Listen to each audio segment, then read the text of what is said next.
पूर्णमिदं पूर्णात् पूर्णमुदच्यते पूर्णस्य पूर्णमादाय पूर्णमेवावशिष्यते। ॐ शान्ति शान्ति शान्तिः। ॐ गुरुर्ब्रह्मा गुरुर्विष्णुर्गुरुर्देवो महेश्वरः गुरुसाक्षात् परं ब्रह्म तस्मै श्रीगुरवे नमः। शङ्करं शङ्कराचार्यं केशवं बादरायणं सूत्रभाष्यकृतौ वन्दे भगवन्तौ पुनः पुनः। ईश्वरो गुरुरात्मेति मूर्तिभेदविभागिने व्योमवद्व्याप्तदेहाय दक्षिणामूर्तये नमः। सदाशिवसमारम्भां शङ्कराचार्यमध्यमाम् अस्मदाचार्यपर्यन्तां वन्दे गुरुपरम्पराम्। ॐ यो ब्रह्माणं विदधाति पूर्वं यो वै वेदांश्च प्रहिणोति तस्मै तं हदेवमात्मबुद्धिप्रकाशं मुमुक्षुर्वै शरणमहं प्रपद्ये। ॐ शान्ति शान्ति शान्तिः। ॐ असतो मा सद्गमय तमसो मा ज्योतिर्गमय मृत्योर्मामृतं गमय। ॐ शान्ति शान्ति शान्तिः।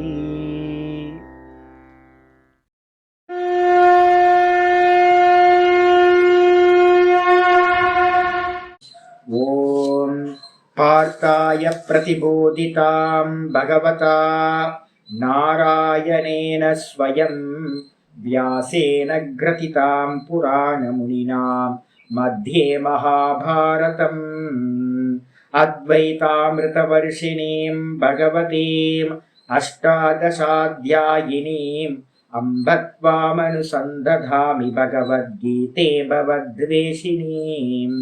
नमोऽस्तु ते व्यासविशालबुद्धे पुल्लारविन्दाय तपत्रनेत्र येन त्वया भारततैलपूर्णः प्रज्वालितो ज्ञानमयप्रदीपः प्रपन्नपारिजाताय स्तोत्रवेत्रैकपाणये ज्ञानमुद्राय कृष्णाय गीतामृतदुहे नमः। सर्वोपनिषदो गावः दोग्धा गोपालनन्दनः पार्थो वत्ससुधीर्भोक्ता दुग्धं गीतामृतं महत्। वसुदेवसुतं देवं कंसचाणूरमर्दनं देवकी परमानन्दं कृष्णं वन्दे जगद्गुरुम्। भीष्मद्रोणतटां जयद्रथजलां गान्धारनीलोत्पलां शल्यग्राहवती कृपेण वहनी कर्णेन वेलाकुलाम् अश्वत्थामविकर्णघोरमखरां दुर्योधनावर्तिनीं सोत्तीर्णा खलु पाण्डवैरननदीं कैवर्तककेशवः पाराशर्यवचः सरोजममलं गीतार्थगन्धोत्कटं नानाख्यानककेसरं हरिकथा सम्बोधनाभूतितम्। लोके सज्जनषट्पदैरहरः पेपीयमानं मुदा भूयाद्भारतपङ्कजं कलिमलं प्रध्वंसिनः श्रेयसे। मूकं करोति वाचालं पङ्गुं लङ्घयते गिरिं यत्कृपातमहं वन्दे परमानन्दमाधवम्।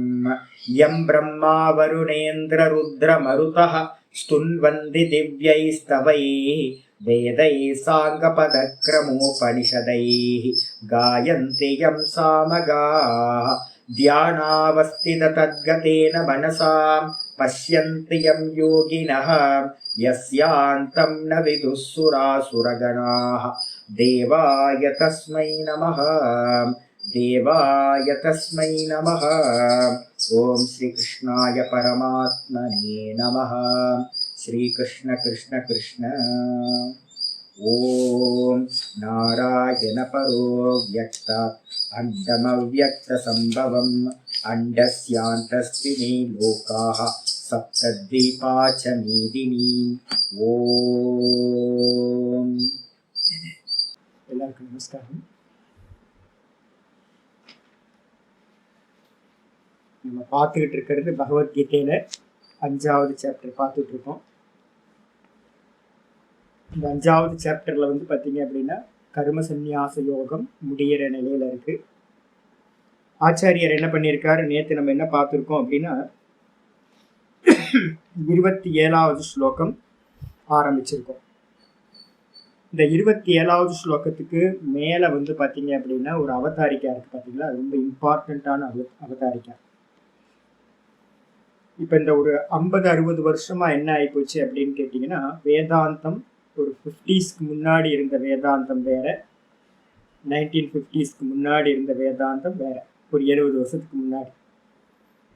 மெதுவா என்ன ஆகிப்போச்சு அப்படின்னா வேதாந்தத்தோட தன்மை இப்போ மாறி போயிருக்கு. முன்னாடி இருந்தவங்க எல்லாருமே என்ன பண்ணிட்டு இருந்தாங்க அப்படின்னு கேட்டிங்கன்னா, நம்ம 4வது சாப்டர்ல 12 யஜ்யங்கள் பார்த்துருக்கோம். இந்த 12 யஜ்யங்கள்ல பார்த்தீங்கன்னா விதவிதமான சாதனைகள் முமுட்சுக்கள் அடாப்ட் பண்ணணும் அப்படின்னு அங்கே சொல்லியிருந்துச்சு. இந்த யஜ்யங்கள் எல்லாமே சாதனைகள் அப்படின்னு பேர். சாதனைகள் ஏதாவது பண்ணுவாங்க. முன்னாடி இருந்தவங்க எல்லாம் என்ன பண்ணுவாங்க, பக்தியில ஆரம்பிச்சிருக்கும். எல்லாத்தோட நிலையும் பக்தியில ஆரம்பிச்சிருக்கும். ஒரு ஜபம் எடுத்திருப்பாங்க, ஒரு பூஜைகள் இருக்கும். எல்லாத்துக்குமே பார்த்தீங்கன்னா ஒரு சிவ பூஜையோ இல்லை ஒரு விஷ்ணு பூஜையோ இருக்கும். பஞ்சாயத்தன பூஜை இருக்கும். வீட்டில் எல்லாத்து வீட்லேயும் பஞ்சாயத்தன பூஜை இருக்கும். ஒரு ஜபம் வச்சிருப்பாங்க. அதுக்கப்புறம் பார்த்தீங்கன்னா அந்த ஜபத்தையும் பூஜையையும் நல்லா பண்ண ஈஸ்வரார்ப்பண புத்தி மெதுவா வர அந்த கரண சுத்தி வரும். மெதுவா பார்த்தீங்கன்னா உபாசனையிலிருந்து மெதுவா ஞானத்துக்கு ஒரு பரிபக்குவம் வரும்போது ஞானத்துக்கு வருவாங்க. அதனால என்ன ஆகும், அந்த உபாசனை பண்ணும் போதே உங்களுக்கு பிராணாயாமம் வந்துடும். மனசை ஏகாகிரம் பண்றதுக்காக இந்த ஜபம் ஏக தத்துவ அபியாசம்னு சொல்லுவோம், அது வந்துடும். அப்ப ப்ராப்பரா ஆசன சித்தி நல்லா ஒரு 1.5 மணி நேரம் உட்கார்ந்து பூஜை பண்ணும்போது, பூஜையும் ஜபமும் வரும்போது நித்தியம் ஆசன சித்தி வந்துடும். இதெல்லாம் வந்ததுக்கு பிறகு ஒருத்தர் ஞானத்துக்கு வரும்போது ரொம்ப ஈஸியா இருக்கும். ஆனா இப்போ நமக்கு என்ன ப்ராப்ளம் ஆயிருக்கு அப்படின்னு கேட்டீங்கன்னா, நம்ம பார்த்தீங்கன்னா கர்மம் யாருக்கும் இல்லை, அதுக்கப்புறம் யோகமும் யாருக்கும் இல்லாம போச்சு. நேரடியா நம்ம என்ன பண்றோம், ஒரு ஹை ஜம்ப் பண்றோம், லாங் ஜம்ப் பண்றோம். டைரக்டா பார்த்தீங்கன்னா ஞானத்துக்கு வரும்போது நமக்கு பார்த்தீங்கன்னா புரிஞ்சா போதும் அப்படின்ற ஒரு வேதாந்தம் இப்போ புதுசா போயிட்டு இருக்கு. அப்போ நமக்கு வசதியா கம்ஃபர்டபுளா இருக்கு. நம்ம பார்த்தீங்கன்னா மூக்க பிடிக்க வேணாம், ஆசனத்துல உட்கார வேணாம். ஏன்னா யாருக்குமே இப்போ சேர்ல தான் உட்கார முடியுது ஒழிய கீழே உட்கார்ந்தே நம்ம யாருமே பழகல. அப்ப கீழேயே உட்கார முடியாது அப்படின்னும் போது தத்தோ துவந்த்வாபிகாத்தக அப்படின்னு ஒரு சூத்திரம் பார்த்தீங்கன்னா யோக சூத்திரத்துல இருக்கு. ஆசனத்துல பார்த்தீங்கன்னா ஒரு 2 மணி நேரத்துக்கு மேல நீங்க உட்கார ஆரம்பிச்சாதான் இந்த துவந்துவங்களை பார்த்தீங்கன்னா சகிச்சுக்க முடியும். இருமைகளை டுவாலிட்டியை நீங்க கிராஸ் பண்ணி போக முடியும்னு சூத்திரம் சொல்லுது. அப்போ ஒரு சாதகன் பார்த்தீங்கன்னா ஒரு ஆசனத்துல உட்கார்ந்து அபியாசம் பண்றது அவசியம். இப்ப என்ன ஆயிப்போச்சு, ஒரு 70ஸ்க்கு மேல இந்த வேதாந்தம் மெதுவா நம்ம எல்லாம் சேர்லயே உட்காந்து எல்லாம் வெஸ்டர்ன் கண்ட்ரீஸ்ல இருக்கிற பிலாசபி எல்லாம் எடுத்துக்கிட்டு மாடர்ன் எஜுகேஷனை படிச்சு யாருக்கும் கீழே உட்கார்ந்தே பழக்கம் இல்லாம போச்சு. அப்ப அவங்கள போய் வலுக்கட்டாயமா கீழே உட்காரு, மூக்க பொடி, அப்புறம் தாரணம் பண்ணு, இன்ட்ரோவர்ட்டா உள்ள போ அப்படின்னு சொன்னீங்கன்னா அவங்களுக்கு கஷ்டமா இருக்கு. அப்படின்றதுனால வேதாந்தத்தை என்ன பண்ணிட்டாங்க அப்படின்னா, எல்லாருமே படிச்சவங்களா இருக்கும், இன்டெலெக்சுவலா நல்ல நாலேஜ் நமக்கு இருக்கு. வேதாந்தத்துக்கு வரவங்க யாருமே பார்த்தீங்கன்னா படிக்காதவங்க யாருமே வேதாந்தத்துக்கு வர்றதில்லை. அப்ப அப்படி இருக்கிறதுனால இன்டெலெக்சுவலா உன்னை புரிஞ்சுக்கிறது ரொம்ப ஈஸியா இருக்கு. அதனால பார்த்தீங்கன்னா இதை புரிஞ்சுக்குங்க அப்படின்னும்போது ரொம்ப கம்ஃபர்டபுளா இருக்கு. நம்ம ஏசி ஹாலில் உட்காந்து சேர்ல போட்டு காலுக்கு மேல கால் போட்டு உட்காந்து குருநாதர் சொல்றத அழகா கேட்டு சிரிச்சிட்டு நம்ம பாட்டுக்கு போயிடுறோம். இப்படிதான் கோர்ஸ், எல்லா கோர்ஸும் ஆல்மோஸ்ட் இப்படிதான் நடந்துகிட்டு இருக்கு. அப்போ யாரும் உங்களோட அந்த இந்திரிய நிகிரகத்தை பத்தியோ வைராக்கியத்தை பத்தியோ மனோ நிகிரகத்தை பத்தியோ யாரும் பேசவே வேணாம். இன்டெலெக்சுவலா புரிஞ்சுக்கிட்டா போதும் அப்படின்றது இருக்கு. இதுக்கு என்ன பேரு அப்படின்னு கேட்டீங்கன்னா, இன்டெலெக்சுவலா புரிஞ்சுக்கிறதுலயும் பூரணமா இருக்கா அப்படின்னா பூரணம் இல்லை. அப்போ பரோட்ச ஞானம் அப்படின்னு சொல்லக்கூடியது எது அப்படின்னு கேட்டீங்கன்னா, சப்தம் அர்த்தம். இந்த சப்த அர்த்தத்துல நல்ல நிபுணத்துவம் வந்துச்சு அப்படின்னா இது எல்லாம் பொய், நான் மாத்திரம் சத்தியம் அப்படின்னு ஒரு நல்ல ஸ்திர புத்தி வந்துச்சு அப்படின்னா அதோட பலன் என்ன சுவாமி அப்படின்னா, பஞ்சதசிக்காரர் வந்து பாத்தீங்கன்னா சொல்றார், முதல் அத்தியாயத்திலே சொல்றார் பஞ்சதசியில வித்யாரண்ய சுவாமிகள். பரோட்ச ஞானத்தினால வந்து பாத்தீங்கன்னா இந்த ஜென்மத்துல நம்ம என்ன பாப்பம் பண்ணியிருக்கோமோ இந்த பாப்பங்கள் எல்லாம் வந்து பாத்தீங்க அப்படின்னா இந்த ஜென்மத்துல பண்ண பாப்பங்கள்லாம் திருடமான பரோட்ச ஞானம். திருட பரோட்சம்னா என்ன அர்த்தம்? அனுபூதி போகல, ஆனா சாஸ்திரம் சொல்ற சப்தங்கள்ல வந்து பாத்தீங்கன்னா நல்ல முன்னாடி பின்னாடி திரும்ப திரும்ப திரும்ப அனலைஸ் பண்ணி சிரவணமும் மனனமும் நல்லா பண்ணிட்டு இருக்கேன்.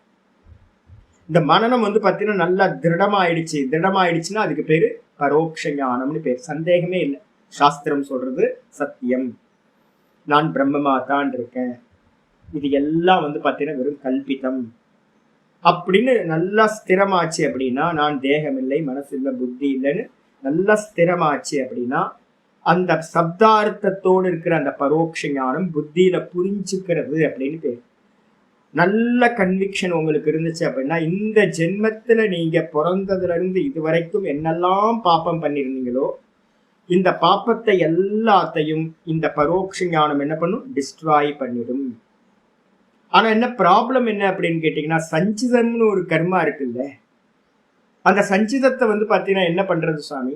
சஞ்சிதம் வந்து பாத்தீங்க அப்படின்னா எப்படி போகும் அப்படின்னு கேட்டீங்க அப்படின்னா, சஞ்சிதம் வந்து பாத்தீங்க அப்படின்னா யாராவது கேளுங்க, சஞ்சிதம் வந்து என்ன பண்ண போறீங்க, சஞ்சிதம் எப்படி போகும் அப்படின்னு யாராவது புதுசா வந்து பாத்தீங்கன்னா கேட்டா அதை கேட்கணும்.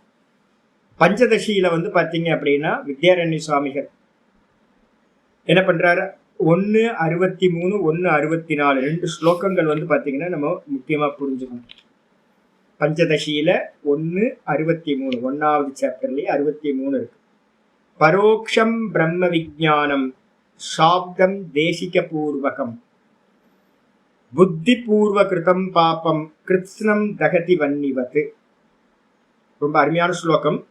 பரோக்ஷம் பிரம்ம விஜானம், பரோக்ஷமா சப்தம் அர்த்தமா நமக்கு எதெல்லாம் சாப்தம் தெளிவா சொல்லியாச்சு, சாப்த ஞானம்.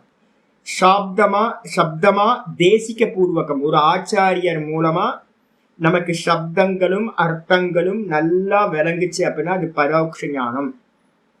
அந்த பரோட்ச ஞானத்தினால என்ன நடக்கும்? புத்தி பூர்வ கிருதம் பாப்பம், இந்த ஜென்மத்துல நம்ம அறிஞ்சு பண்ணது அறியாம பண்ணது எல்லாமே வந்து பாத்தீங்க அப்படின்னா கிருத்ஸ்னம் தகதி வன்னிவத். அக்னி வந்து பாத்தீங்கன்னா மரக்கட்டைகளை எப்படி எரிச்சிருமோ அது மாதிரி இந்த பரோட்ச ஞானம் இந்த ஜென்மத்துல நம்ம பண்ண பாப்பங்களை எல்லாத்தையும் நாசம் பண்ணி. அப்ப என்ன பண்ணலாம்? ஒரு பெரிய பெனிஃபிட் இப்பவே உங்களுக்கு இருக்கு. நல்ல பகவத்கீதையை திரும்ப திரும்ப திரும்ப போட்டு இது பண்ணுங்க. உபனிஷத்தையும் பகவத்கீதையும் ஒரு 4-5 வருஷம் நல்லா திரும்ப திரும்ப திரும்ப போட்டு நல்ல கன்விக்ஷன் வந்துருக்கு. அனுபூதி கூட அடுத்த விஷயம். ஃபர்ஸ்ட் பரோட்சத்துல நல்லா நின்றுட்டீங்கன்னாவே இந்த ஜென்மத்துல நம்ம பண்ண பாப்பம் எல்லாமே நாசமாயிடும். இதுக்கப்புறம் வந்து பாத்தீங்கன்னா 64வது ஸ்லோகம் சொல்றாரு, 1:64 பஞ்சதசியில அபரோக்ஷ ஆத்ம விஜானம். இந்த அபரோக்ஷ ஆத்ம விஜானம் இருக்கே, அபரோக்ஷம்னா அபரோக்ஷ அனுபூதின்னு பேர்.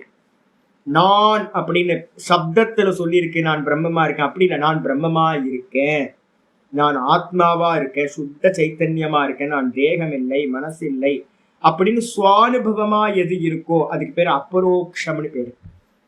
அந்த அபரோக்ஷாத் ஆத்ம விஜானம் சாப்தம் தேசிக பூர்வகம். முதல்ல வந்து பாத்தீங்கன்னா அதுவும் கூட யார்கிட்ட இருந்து வந்திருக்கணும்? ஆச்சாரியர் மூலமா சப்தத்தை சொல்லி தத்துவமசி அப்படின்னு ஆச்சாரியர் சொல்லிதான் நமக்கு அகம் பிரம்மாஸ்மின்ற ஞானம் அனுபூத்தி ஆயிருக்கும்.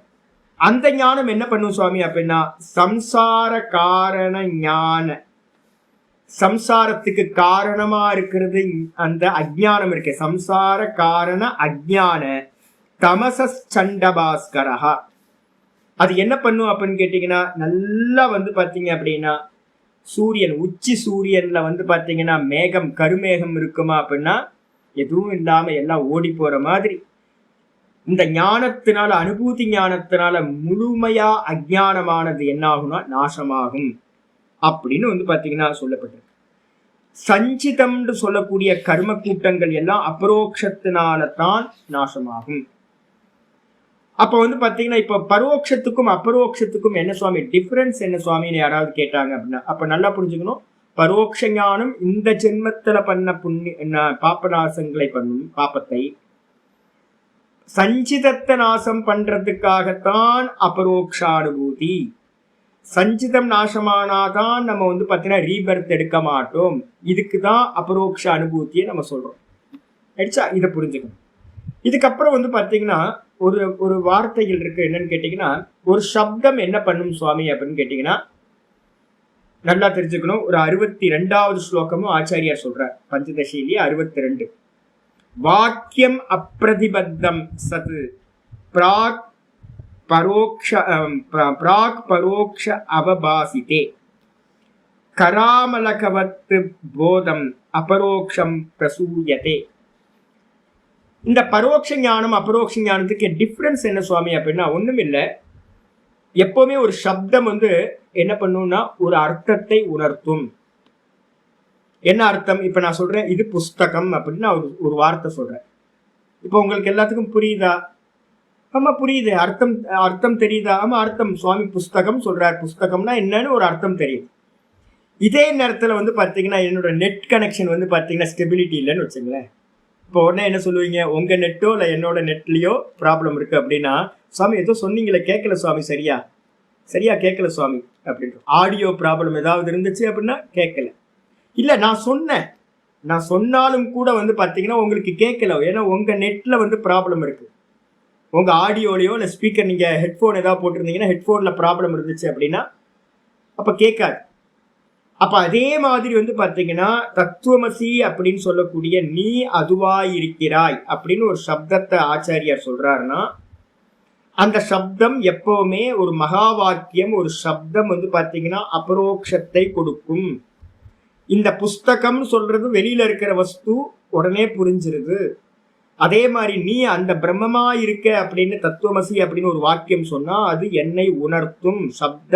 சப்தத்தோட சாமர்த்தியம் இருக்கு, அதுக்கு ஒரு சக்தி இருக்கு, அது தன்னுடைய அர்த்தத்தை ஸ்புரணம் பண்ண வைக்கும். ஆனா ஆகலையே சுவாமி, ஏகப்பட்ட முறை சொல்லியும் கூட வந்து எனக்கு புரியலையே சுவாமி, எனக்கு நான் பிரம்மம்னு அறியலையே அப்படின்னா மந்திரம் சொல்லுது. இந்த ஆச்சரியர் சொல்றாரு, வாக்கியம் அப்பிரதிபத்தம் சத். எந்த ஒரு தடையும் இல்லாம இருந்தாதான், எந்த ஒரு அப்டக்கிளும் இல்லாம இருந்தாதான் ஒரு வாக்கியம் வந்து பாத்தீங்க அப்படின்னா ஒரு சப்தார்த்தத்தை உண்டு பண்ணும். உங்களோட ஆடியோ ஏதாவது ப்ராப்ளம் இருந்துச்சுன்னா, ஹெட்ஃபோன் ஏதாவது ப்ராப்ளம் இருந்துச்சுன்னா பிரதிபத்தம்னு பேர். நடுவுல தடை இருந்துச்சு அப்படின்னா நான் சப்தத்தை சொன்னாலும் உங்களுக்கு கேட்காது.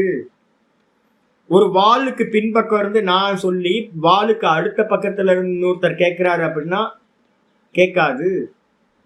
நான் பேசினாலும் கூட அவருக்கு பக்கத்தில் வால் வந்து பார்த்தீங்கன்னா தடையா இருந்துச்சுன்னா, ஒரு சுவர் வந்து தடையா இருந்துச்சுன்னா கேட்காது. நான் சொன்னேன், சப்தம் சொன்னேன், ஆனால் தடை இருக்கு. அதே மாதிரி வந்து பார்த்தீங்க அப்படின்னா இந்த வாக்கியத்தை எத்தனை முறை நம்ம சொன்னாலும் கூட பிரதிபந்தம்னு சொல்லக்கூடியது இருக்கு.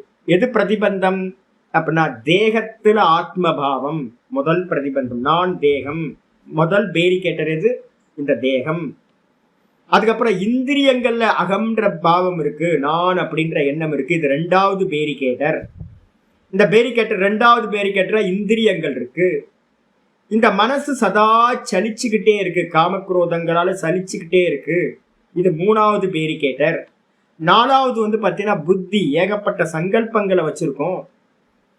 இந்த சங்கல்பங்கள் வந்து பாத்தீங்க அப்படின்னா நம்மளோட சப்தம் வந்து பாத்தீங்கன்னா ஆத்மாவை உணர்த்தாம தடுத்து நிப்பாட்டுது. 4வது பேரிகேட்டர். இதுக்கப்புறம் வந்து பாத்தீங்கன்னா பிராணன்ல ஜீவன் வந்து பாத்தீங்கன்னா பிராண அபிமானியா இருக்கான். பிராணன்ல நான் அப்படின்னு பிடிச்சுக்கிட்டு இருக்கோம். இந்த பிராணனை ரட்சணம் பண்றதுக்காக எல்லா காரியத்தையும் பண்றோம். இது 5வது பேரிகேட்டர். இதுக்கப்புறம் மூல பிரகிருதின்னு சொல்லக்கூடிய அந்த அவித்யா, தூக்கத்துல நம்ம இருக்கோம்ல, ஒன்னும் தெரியல அப்படின்னு நம்ம சொல்றோமே, அதுதான் அவித்யா, அஜ்ஞானம். டெய்லி நம்ம வந்து தூங்கி போற மொழிய அதை தாண்டி நம்மளால போக முடியல, ஒரு பெரிய லேயர் இருக்கு. அப்ப இந்த 5 பேரிகேட்டரை தாண்டினா தான் நம்ம வந்து எங்க போக முடியும்? இந்த ஆத்மாவை அறிய முடியும். இப்ப இந்த பேரிகேட்டரோட சேர்ந்து வந்து பாத்தீங்கன்னா என்னதான் சப்தம் சொன்னாலும் அந்த சப்தம் அர்த்தமா மட்டும் இருக்கும், அனுபூதியா மாறாது. இதுதான் விஷயம். அப்ப என்ன பண்ணணும்? இது வரைக்கும் நம்ம பார்த்ததுல வந்து பாத்தீங்கன்னா ஸ்தித பிரஜ்ஞ லட்சணம்னு பார்த்துருக்கோம். பாத்தீங்களா? இந்த ஸ்தித பிரஜ்ஞ லட்சணத்துல என்னெல்லாம் சொல்ல வருது அப்படின்னு பாத்தீங்கன்னா ஒண்ணும் இல்ல, இந்த தேகத்தை வசப்படுத்தும். தேகத்துல வசப்படுத்துறோம்னு என்ன பண்ணணும்? இந்திரியங்கள், இந்திரிய நிகிரகம், இதுதான் வந்து பாத்தீங்கன்னா முக்கியமா சொல்லப்படும். பேரிகேட்டரை வந்து ரிமூவ் பண்றது தான் நம்ம இந்திரிய நிகிரகம் பண்றோம். இந்திரியங்கள் நிகிரகம் ஆச்சுனாவே இந்த தேகம் வந்து வசப்பட்டதா ஆயிடும். இதுக்கப்புறம் மனசை வந்து பாத்தீங்கன்னா வசப்படுத்துறது. மனசுன்ற பேரிகேட்டர் என்னது? மனசு சித்தங்கள் வந்து அநேக எண்ணங்களை எண்ணிக்கிட்டே இருக்கு. இதை வந்து பாத்தீங்கன்னா சித்தத்தை வந்து பாத்தீங்கன்னா சாந்தப்படுத்துறது. சமத்துவம் யோக உச்சியத்தை சாந்தப்படுத்துறது, பேரிகேட்டர் எடுக்கிறது. புத்தியில வந்து பாத்தீங்கன்னா அநேக சங்கல்பங்களை வச்சிருக்கோம், அதை ரிமூவ் பண்றது. இது எல்லாம் பொய், எனக்கு எதுவும் சங்கல்பிக்கிறதுக்கு ஒண்ணும் இல்லை அப்படின்னு இது எல்லாத்தையும் நம்ம சங்கல்பங்கள் எல்லாத்தையும் பொய்ன்னு சொல்லி நிர்மூலம் பண்றது. 6வது சாப்டர்ல அதான் பண்ண போறோம். அப்ப புத்தியில இருக்கிறதையும் பண்ணிட்டு வந்து பாத்தீங்கன்னா நான் வந்து பாத்தீங்கன்னா சச்சிதானந்தமா இருக்கேன் அப்படின்னு இந்த தேகாதிகள் நான் இல்லைன்னு சொன்னீங்கன்னா அஜ்ஞானம் நீங்கிறோம். அப்ப வந்து பாத்தீங்கன்னா அந்த ஞானம் எப்படி இருக்கும் அப்படின்னா கேட்ட ஞானம் அது சுவானுபவமா பரிணமிக்கும். இதான் விஷயம். பரோட்ச ஞானம் அபரோக்ஷமா பரிணமிக்கணும் அப்படின்னா பேரிகேட்டரை எல்லாத்தையும் ரிமூவ் பண்ணணும். இவ்வளவுதான் பண்ண வேண்டியது. நடுவுல இருக்கக்கூடிய பிரதிபந்தங்களை எல்லாத்தையும் நீக்கினீங்கன்னா சப்தம் அப்பிரதிபதம் சத்து, எந்த தடையும் இல்லாமல் என்ன பண்ணும்? அபரோக்ஷத்தை கொடுக்கும். தடைகள் இருந்துச்சு அப்படின்னா அது வந்து பாத்தீங்கன்னா பரோட்ச ஞானம். புத்தியோட நின்றும், புத்தியை தாண்டி போக முடியாது, எல்லாம் வீக்னஸா இருக்குன்னு அர்த்தம். அப்ப என்ன பண்ணணும் அப்படின்னு கேட்டீங்கன்னா இந்த பரோட்ச ஞானம் அபரோக்ஷமா பரிணமிக்கிறதுக்காக என்ன சொல்லப்படுது அப்படின்னு கேட்டீங்கன்னா யோகமானது சொல்லப்படுது. யோகம்னா என்ன சுவாமி அப்படின்னு கேட்கும்போது யோகம் அப்படின்றதுக்கு வந்து பாத்தீங்கன்னா கட்டோபனிஷத்துல 2வது சாப்டர் ஃபுல்லா யோகம் தான். 2 சாப்டர் இருக்கு கட்டோபனிஷத்துல. முதல் அத்தியாயம், 2வது அத்தியாயம். 2வது அத்தியாயம் ஃபுல்லாவே யோகத்தையே தான் சொல்லுது. பராஞ்சிகானி வியதிர்ணத் ஸ்வயம்பூஹு பராங் பஷ்யதி நாந்தராத்மன் கஷ்டித் தீரக பிரத்யகாத்மானமைக்ஷித்து ஆவிருத சக்ஷுகு அமிர்தத்வம் இச்சன் அப்படின்னு ஒரு மந்திரம் ஸ்ருதி சொல்லுது. ரொம்ப இம்பார்ட்டன்டான மந்திரம். பராஞ்சிகானி வியதிர்ணத்து ஸ்வயம்பூஹு. இந்த பிரம்மா வந்து பாத்தீங்கன்னா படைக்கும் போதே, இந்த கிரியேஷன் பண்ணும் போதே டிஃபால்ட்டா என்ன பண்ணிட்டார் அப்படின்னா நம்முடைய சென்ஸ் ஆர்கன்ஸ், மனசு எல்லாம் பகிர்முகமா போற மாதிரியே கிரியேஷனை பண்ணிட்டார். வஞ்சனை செய்து விட்டார், வஞ்சனை பண்ணிட்டார், ஹிம்சை பண்ணிட்டாராம். யதிர்ணத் ஸ்வயம்பு. இந்த ஸ்வயம்புன்னு சொல்லக்கூடிய சிருஷ்டிகர்த்தா நம்மளை வெளியிலேயே போற மாதிரி படைச்சிட்டார். உள்ள போக மாட்டேங்குது. நான் அந்தராத்மன் வெளியிலேயே பார்க்குது, உள்ளுக்குள்ளார இருக்கிற அந்தராத்மாவை இந்த சென்ஸ் ஆர்கன்ஸோ மனசோ பார்க்க மாட்டேங்குது. ஆனா யாரோ ஒருத்தன் என்ன பண்றான் அப்படின்னு கேட்டீங்கன்னா கஷ்டித்து தீரகா, யாரோ ஒரு தீரன் ஆச்சாரியர் மூலமா இந்த மாதிரி உள்ள போகணும், வெளியிலலாம் இல்லை, ஆத்ம தரிசனத்துக்கு உள்ளதான் போய் ஆகணும் அப்படின்னு நல்லா தெரிஞ்சுக்கிட்டு என்ன பண்றான் அப்படின்னு கேட்டீங்கன்னா பிரத்யேகாத்மான ஐக்ஷத்தை, அவன் உள்ளுக்குள்ளார இருக்கிற அந்தராத்மாவை பார்க்கிறான். எப்படி பார்க்கிறான் அப்படின்னா ஆவிருத சக்ஷுகு. ஒரு வார்த்தை, முக்கியமான வார்த்தை. வெளியிலேயே போயிட்டு இருக்க இந்திரியங்கள் எல்லாம் தடுத்து நிப்பாட்டி உள்முகமா திருப்பி என்ன பண்றான்? பிரத்யேகாத்மாவை பார்க்கிறான், தன்னுடைய சொந்த ஆத்மாவை பார்க்கிறான் அப்படின்னு சொல்லுது. அப்ப ஆத்ம தரிசனத்துக்கு என்ன பண்ணணும் அப்படின்னா அந்தர்முகமாகிறது தான் சாதனம். அபரோக்ஷானுபூதி அந்தர்முகமானா மட்டும்தான் சித்திக்கும்.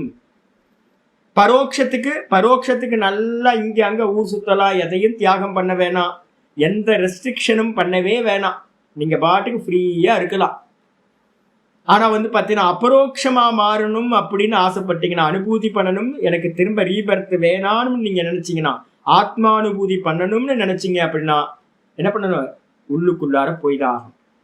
அந்த உள்ளுக்குள்ளார போகும்போது என்ன பண்றோம்? யோகம்னா என்ன சுவாமி அப்படின்னா இதுல கட்டோபனிஷத்துல 2வது அத்தியாயத்துல வந்து 3வது வள்ளி 2-3-11 2-3-11 2வது அத்தியாயம் 3வது வள்ளி 11வது மந்திரம் கட்டோபனிஷத்தை சொல்லுது. தாம் யோகமிதி மன்யந்தே ஸ்திராம் இந்திரியதாரணாம்.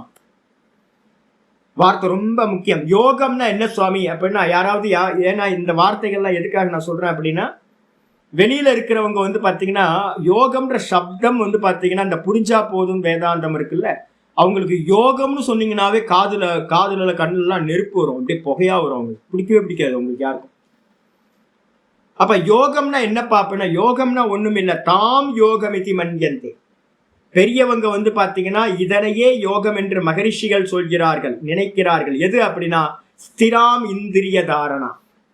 இந்திரியம் வந்து பாத்தீங்கன்னா இந்த சென்ஸ் ஆர்கன்ஸ் வந்து பாத்தீங்கன்னா முதல்ல இந்த சென்ஸ் ஆர்கன்ஸ் வெளியில போயிட்டு இருக்க சென்ஸ் ஆர்கன்ஸ் நல்லா ஸ்திரமா வந்து பாத்தீங்கன்னா அது இடத்துலயே இருந்துச்சு அப்படின்னா டிஸ்கனெக்ட், விஷயத்தோட டிஸ்கனெக்ட் ஆகிறது எதுவோ அதுதான் யோகம். அதுக்கு வேதாந்தத்துல வந்து என்ன பேர் சொல்றோம் அப்படின்னு கேட்டீங்கன்னா, முதல்லயே சொல்லுவோம் தமம் அப்படின்னு பேர் சொல்றோம். அதுக்கு என்ன பேரு? தமம், இந்திரிய நிகிரகம்.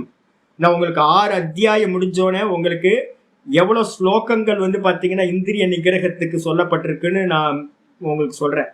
முடிஞ்சா நீங்க வந்து லீவு நாள், இப்ப 3 நாள் 4 நாள் லீவ் வருதா, 3 நாள் உட்கார்ந்து வந்து பாத்தீங்கன்னா 2வது சாப்டர்ல இருந்து 6 சாப்டர் வரைக்கும் எவ்வளவு வாட்டி வந்து பாத்தீங்கன்னா இந்திரிய நிகிரகத்தை சொல்லப்பட்டிருக்குன்னு எடுத்தீங்கன்னா அவ்வளவு ஸ்லோகங்கள். ஏன் அப்படின்னு கேட்டீங்கன்னா, தஸ்மாத்வம் இந்திரியான் யாதவ் நியம்ய பரதர்ஷப பாப்மானம் பிரஜகிக்கேனம் ஞான விஜான நாசனம். கீதாலேயே வந்து பாத்தீங்கன்னா 3:41 ஆச்சரியர் சொல்ற, முதல்ல நீ வந்து பாத்தீங்கன்னா இந்த சென்ஸ் ஆர்கன்ஸை வந்து பாத்தீங்கன்னா கண்ட்ரோல் பண்ணு. ஏன் அப்படின்னா அதான் ஓட்டக்கூட மாதிரி அது எல்லாம் போயிடுது, என்ன போட்டாலும் அது கீழே வந்து பாத்தீங்கன்னா போயிடுது. அப்ப அதனால இந்திரியங்களை நிகிரகம் பண்றது எது இருக்கோ, இந்திரியங்களை கண்ட்ரோல் பண்ணி நம்ம வசப்படுத்துறது எது இருக்கோ அதுக்கு பேர் தான் யோகம். யாராவது கேட்டாங்கன்னா இந்த மந்திரத்தை அப்படியே சொல்லுங்க, தாம் யோகமிதி மன்யந்தே பராம் இந்திரிய தாரணா. இந்திரியங்களை வந்து பாத்தீங்கன்னா ஸ்திராம் இந்திரிய தாரணம், ஸ்திரமா நம்ம வசப்படுத்துறது எதுவோ அதுதான் யோகம். பைப்லைன் வந்து பாத்தீங்கன்னா மனசுக்கு வந்து பாத்தீங்கன்னா சஞ்சலமா இருக்கு அப்படின்னா இந்திரிய நிகிரகம் பண்ணல, அதனால சஞ்சலமா இருக்கு. இந்திரியங்களை கண்ட்ரோல் பண்ணணும் அப்படின்னா ஃபீடிங் நடக்கவே நடக்காது மனசுக்கு. அப்ப மனசு வந்து பாத்தீங்கன்னா ஃபீடிங் இல்லாத மனசு எப்படி இருக்குன்னா ரொம்ப சாந்தமா சொஸ்தமா இருக்கும். அப்ப இந்திரியங்களை நிகிரகம் பண்ணா ஆட்டோமேட்டிக்கலாவே என்ன ஆயிடும், மனசு சாந்தமாயிடும், சமத்துவத்தை அடையும். அதனால வந்து பாத்தீங்க அப்படின்னா மனசாந்தி அடையணும்னு யாரெல்லாம் விரும்புறோமோ அவங்க எல்லாம் இந்திரியத்தை வந்து பாத்தீங்கன்னா கண்ட்ரோல் பண்ணணும். சரி, இந்திரியத்தை கண்ட்ரோல் பண்றதுக்கு வந்து பாத்தீங்கன்னா இனிமே வந்து யோகத்தை உள்ள நம்ம போறோம். அந்தர்முக யாத்திரை தான் யோகம். யோகம்ன்றது அந்தர்முக யாத்திரை. முதல்ல ஸ்டார்ட் பண்றதை எங்க இருந்து ஸ்டார்ட் பண்றோம்? தஸ்மாத்வம் இந்திரியாணி ஆதவ் நியம் 3:41 சொல்றார். முதல்ல வந்து பாத்தீங்கன்னா கை வைக்க வேண்டியது எக்ஸ்டர்னல்ல இருந்தா வரணும், மனசுல கை வைக்கவே கூடாது. முதல்ல இந்திரியங்களை தான் கண்ட்ரோல் பண்ணணும், அதுக்கப்புறம் மனசை கண்ட்ரோல் பண்ணணும், அதுக்கப்புறம் புத்தியை கண்ட்ரோல் பண்ணணும். பேரிகேட்டர்ஸ் எல்லாத்தையும் ரிமூவ் பண்ணிக்கிட்டே போற.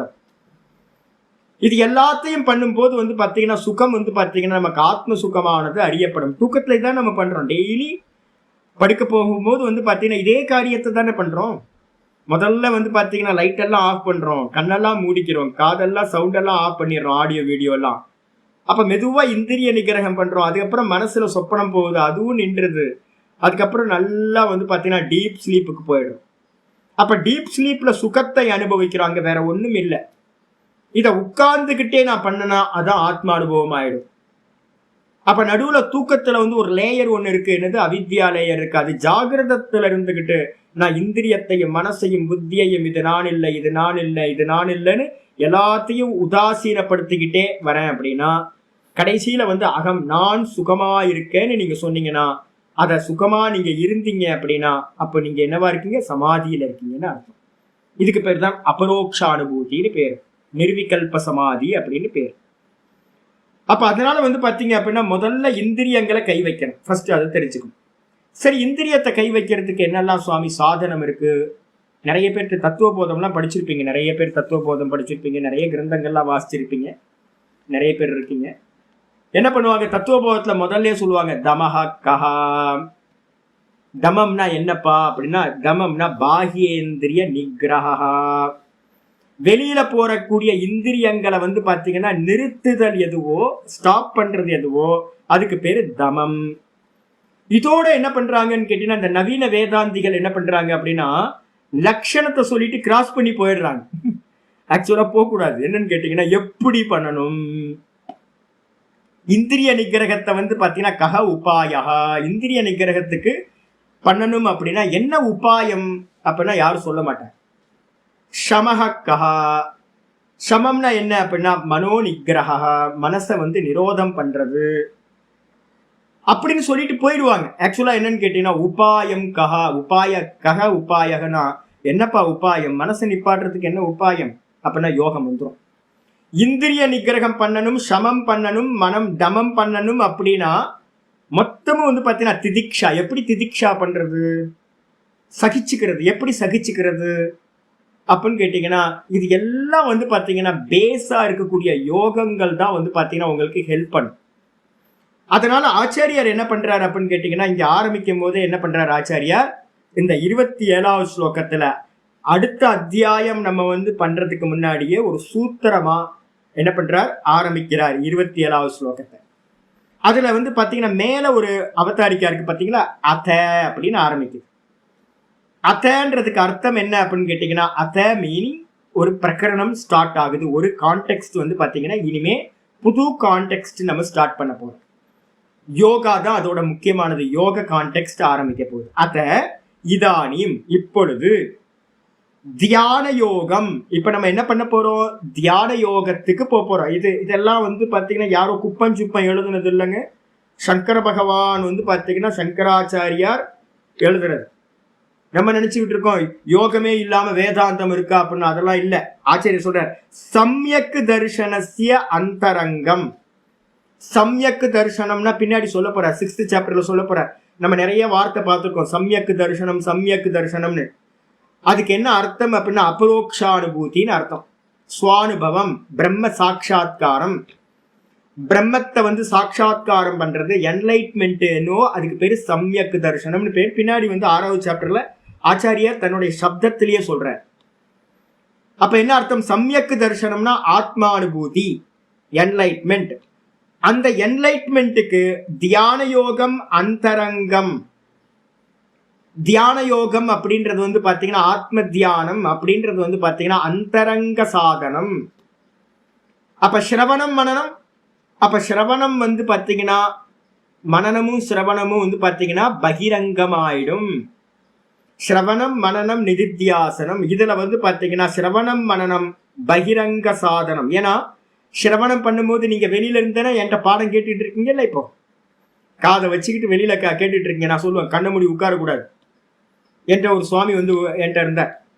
அவர் பாடம் படிக்கும் போது என்ன பண்ணுவார்னா கண்ண மூடி உட்கார்ந்து தியானம் பண்ணுவார். நான் எந்திரிச்சு போங்க கிளாஸ்லயே உட்காரக்கூடாதுன்ட்டு சொல்லி பார்த்தேன்னு கேட்கல. நான் உட்கார்ந்து பதப்பதமா நம்ம சொல்லிக்கிட்டு இருப்போம். இவருக்கு வந்து உட்கார்ந்து தியானம் பண்றது. ஏங்க தியானம் பண்ற இடம் இல்லை இது. இது வந்து பாத்தீங்கன்னா சிரவண காலம் வந்து பாத்தீங்கன்னா சப்தங்களை நல்லா உள்வாங்கி புரிஞ்சுக்கிறது, நம்மகிட்ட இருக்க அஜ்ஞானத்தை நிவர்த்தி பண்றது. தியானம் பண்றது வேற இடம் இருக்கு. அப்ப சிரவண காலம் வந்து பாத்தீங்கன்னா வெளிமுகமா இருந்து நான் சொல்ற சப்தங்களை கேட்கிறோம் நம்ம. இது பகிரங்கம். மனனம் பண்ணும்போது கூட வந்து என்ன பண்றோம் அப்படின்னா கம்பேர் ஸ்டடிஸ் நிறைய பண்றோம். இப்ப நான் வந்து நிறைய கிராஸ் ரெஃபரன்ஸ் கொடுத்துட்டு இருக்கேன்ல, இப்ப எடுத்து பார்க்கறதெல்லாம் இருக்குல்ல, இதெல்லாம் எடுத்து பார்த்து ஒரு கன்க்ளூஷனுக்கு வர்றது வந்து மனனம். அதுவும் வந்து பாத்தீங்கன்னா பகிரங்கம். ஆனா அந்தரங்கம் எது அப்படின்னு கேட்டீங்கன்னா ஆத்மானுபூதிக்கு போகணும் அப்படின்னா அது என்ன பண்ணணும் அப்படின்னா இந்த புஸ்தக மூட்டையெல்லாம் இருக்குல்ல, மனனத்திலேயே ஒரு கன்க்ளூஷனுக்கு வந்ததுக்கு பிறகு இப்ப நான் அதான் பண்ணுவேன். ஃபியூச்சர்ல வந்து நான் பண்ணுவேன், என்ன பண்ணுவேன், இந்த கலிஷடையெல்லாம் தூக்கி கடாசிடும். இந்த வேத சப்தங்கள் எல்லாத்தையும் தூக்கி ஓரமா போட்டுருவேன். இப்ப வந்து பாத்தீங்கன்னா தூக்கி தலையில வச்சு கொண்டாடிக்கிட்டு இருக்கேன். இதே வந்து பாத்தீங்கன்னா மனனம் முடிஞ்சு போச்சு அப்படின்னா அதெல்லாம் தூக்கி கடல்ல போட்டுட்டு இல்லைன்னா தீ வச்சு கொளுத்திட்டு வெறுமனே வந்து பாத்தீங்கன்னா வெறும் சுவானுபவத்துல மட்டும் தியானத்துல மட்டும் உட்காருறது. நிதித்தியாசனத்துல சப்தம் இல்லை. மனசுல நல்லா புரிஞ்சுக்கணும். நிறைய பேர் நிதித்தியாசனம்னா என்ன அர்த்தம், புஸ்தகத்தை வச்சு விசாரம் பண்ணிக்கிட்டு சப்தங்களை ஸ்லோகங்களை எடுத்து வச்சுட்டு சிந்தனை பண்றதுன்னு நினைச்சிட்டு இருக்காங்க. சிந்தனை பண்றதுக்கு பேரு மனனம்னு பேரு. அது வந்து பாத்தீங்கன்னா முடிஞ்சிடுச்சு அப்படின்னா நான் பிரம்மமா இருக்கேன்னு ஒரு கன்க்ளூஷனுக்கு வர வரைக்கும் மனனம் போயிட்டே இருக்கும். இந்த மனனம் முடிஞ்சதுக்கு பிறகு ஆத்மா அனுபூதிக்கு ஒருத்தர் போறார் அப்படின்னா அவருக்கு அந்தரங்க சாதனம் எது அப்படின்னா தியான யோகம். சரி, அந்த தியான யோகம் வந்து பாத்தீங்கன்னா என்னது? வெளியில பண்ற தியானம் இல்ல. வெளியில பண்ற தியானம்ல ஆப்ஜெக்ட் தியானம். இந்த சப்ஜெக்ட் தியானம் எப்ப நடக்கும் சுவாமி அப்படின்னா மனனம் இல்லாம சம்பவிக்காது. மனனத்திலேயே நீங்க என்ன பண்ணணும்? இது பொய், இது பொய், இது பொய்ன்னு இந்த மொத்த பிரபஞ்சத்தையும் தான் அப்படின்ற அந்த கான்சியஸ்னஸை மட்டும் வச்சுக்கிட்டு அது மட்டும் சத்தியம், அதுக்கு அந்நியமா இருக்கிறது எல்லாம் பொய் அப்படின்னு என்ன பண்ணணும்? எல்லாத்தையும் நெகேட் பண்ணதுக்கு பிறகு மனநத்தோட எண்டுல வந்து பாத்தீங்கன்னா உங்களுக்கு வெறும் தான் மட்டும் நிக்கிறது கிடைச்சது. அதுல தொடர்ந்து தியானம் பண்றது நிக்கிறது எதுவோ அதுதான் வந்து பாத்தீங்கன்னா நிதித்தியாசனம்னு பேர். அப்ப நிதித்தியாசனம் சொல்லக்கூடிய ஆத்ம தியானம் வேற, இந்த லோக்கத்துல வந்து பண்ணக்கூடிய தியானங்கள் வேற. மனசுல நல்லா புரிஞ்சுக்கணும். தியானம் இந்த உலகத்துல எல்லா இடத்துலயும் நடக்குது. ஆக்சுவலா வந்து பாத்தீங்கன்னா மனனம் இல்லாமல் ஆத்ம தியானம்னு சொல்லக்கூடிய அந்த நிதித்தியாசனம் வந்து பாத்தீங்கன்னா சம்பவிக்காது. நல்லா திரும்ப திரும்ப புரிஞ்சுக்கணும். ஆத்ம தியானம்ன்றது எல்லாத்தையும் நெகேட் பண்ணதுக்கு பிறகு தானா நிக்கிறதுக்கு பேர் தான் ஆத்ம தியானம். ஆத்ம தியானம்னா அது ஏதோ ஒரு தியானம் இல்லை, மற்ற மாதிரி ஆப்ஜெக்ட் இல்லை, அங்க வெறும் சப்ஜெக்ட்லயே தொடர்ந்து நிக்கிறதுக்கு பேர் தான் என்னது நம்ம சொல்றோம், அதுக்கு பேர் தான் ஆத்ம தியானம். அப்ப அந்த தியான யோகம் வந்து பாத்தீங்கன்னா ஆத்மானுபூதிக்கு அந்த தியான யோகம் அந்தரங்க சாதனம். சிரவணம் மனனம் பகிரங்கம், அந்தரங்கம் நிதித்தியாசனம் அப்படின்னு நம்ம வந்து புரிஞ்சுக்கணும். இதுக்கப்புறம் ஆச்சாரியர் சொல்றாரு விஸ்தரேன வக்ஷியாமி. இது அந்த தியான யோகத்தை சங்கரர் என்ன பண்ண, கீதாச்சாரியார் என்ன பண்ண போறார்? கிருஷ்ணர் 47 ஸ்லோகங்கள்ல அடுத்த அத்தியாயத்துல விஸ்தாரமா சொல்ல போறார். என்னென்னலாம் டவுட் உங்களுக்கு இருக்குமோ அந்த டவுட் எல்லாம் வந்து பாத்தீங்கன்னா நிதித்தியாசனத்தை பத்தின எல்லாம் கம்ப்ளீட்டா போயிடும். அற்புதமான ஒரு அத்தியாயத்தை வந்து கிருஷ்ண பரமாத்மா சொல்ல போறார். அதனால வந்து பாத்தீங்கன்னா அந்த விஸ்தாரேன வக்ஷியாமி இது தஸ்ய சூத்திரஸ்தானியான்.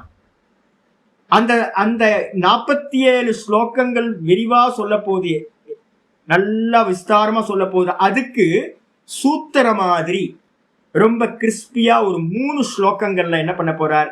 இந்த இடத்துல சூத்திரமா சொல்ல ஆரம்பிக்கிறார். முதல்ல சூத்திரத்தை சொல்லிட்டு 3 ஸ்லோகங்கள்ல அந்த சூத்திரத்தோட விஸ்தாரத்தை வந்து பாத்தீங்கன்னா என்ன பண்றார்?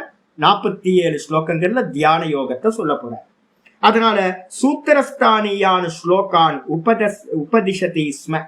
இந்த விதமா வந்து பாத்தீங்கன்னா உபதேசம் வந்து பாத்தீங்கன்னா 3 ஸ்லோகங்கள்ல இந்த அந்தரங்க சாதனமா இருக்கிற இந்த தியான யோகத்தை வந்து என்ன பண்றார்? சொல்கின்றார், உபதேசித்தார் அப்படின்னு எடுத்துக்கணும்.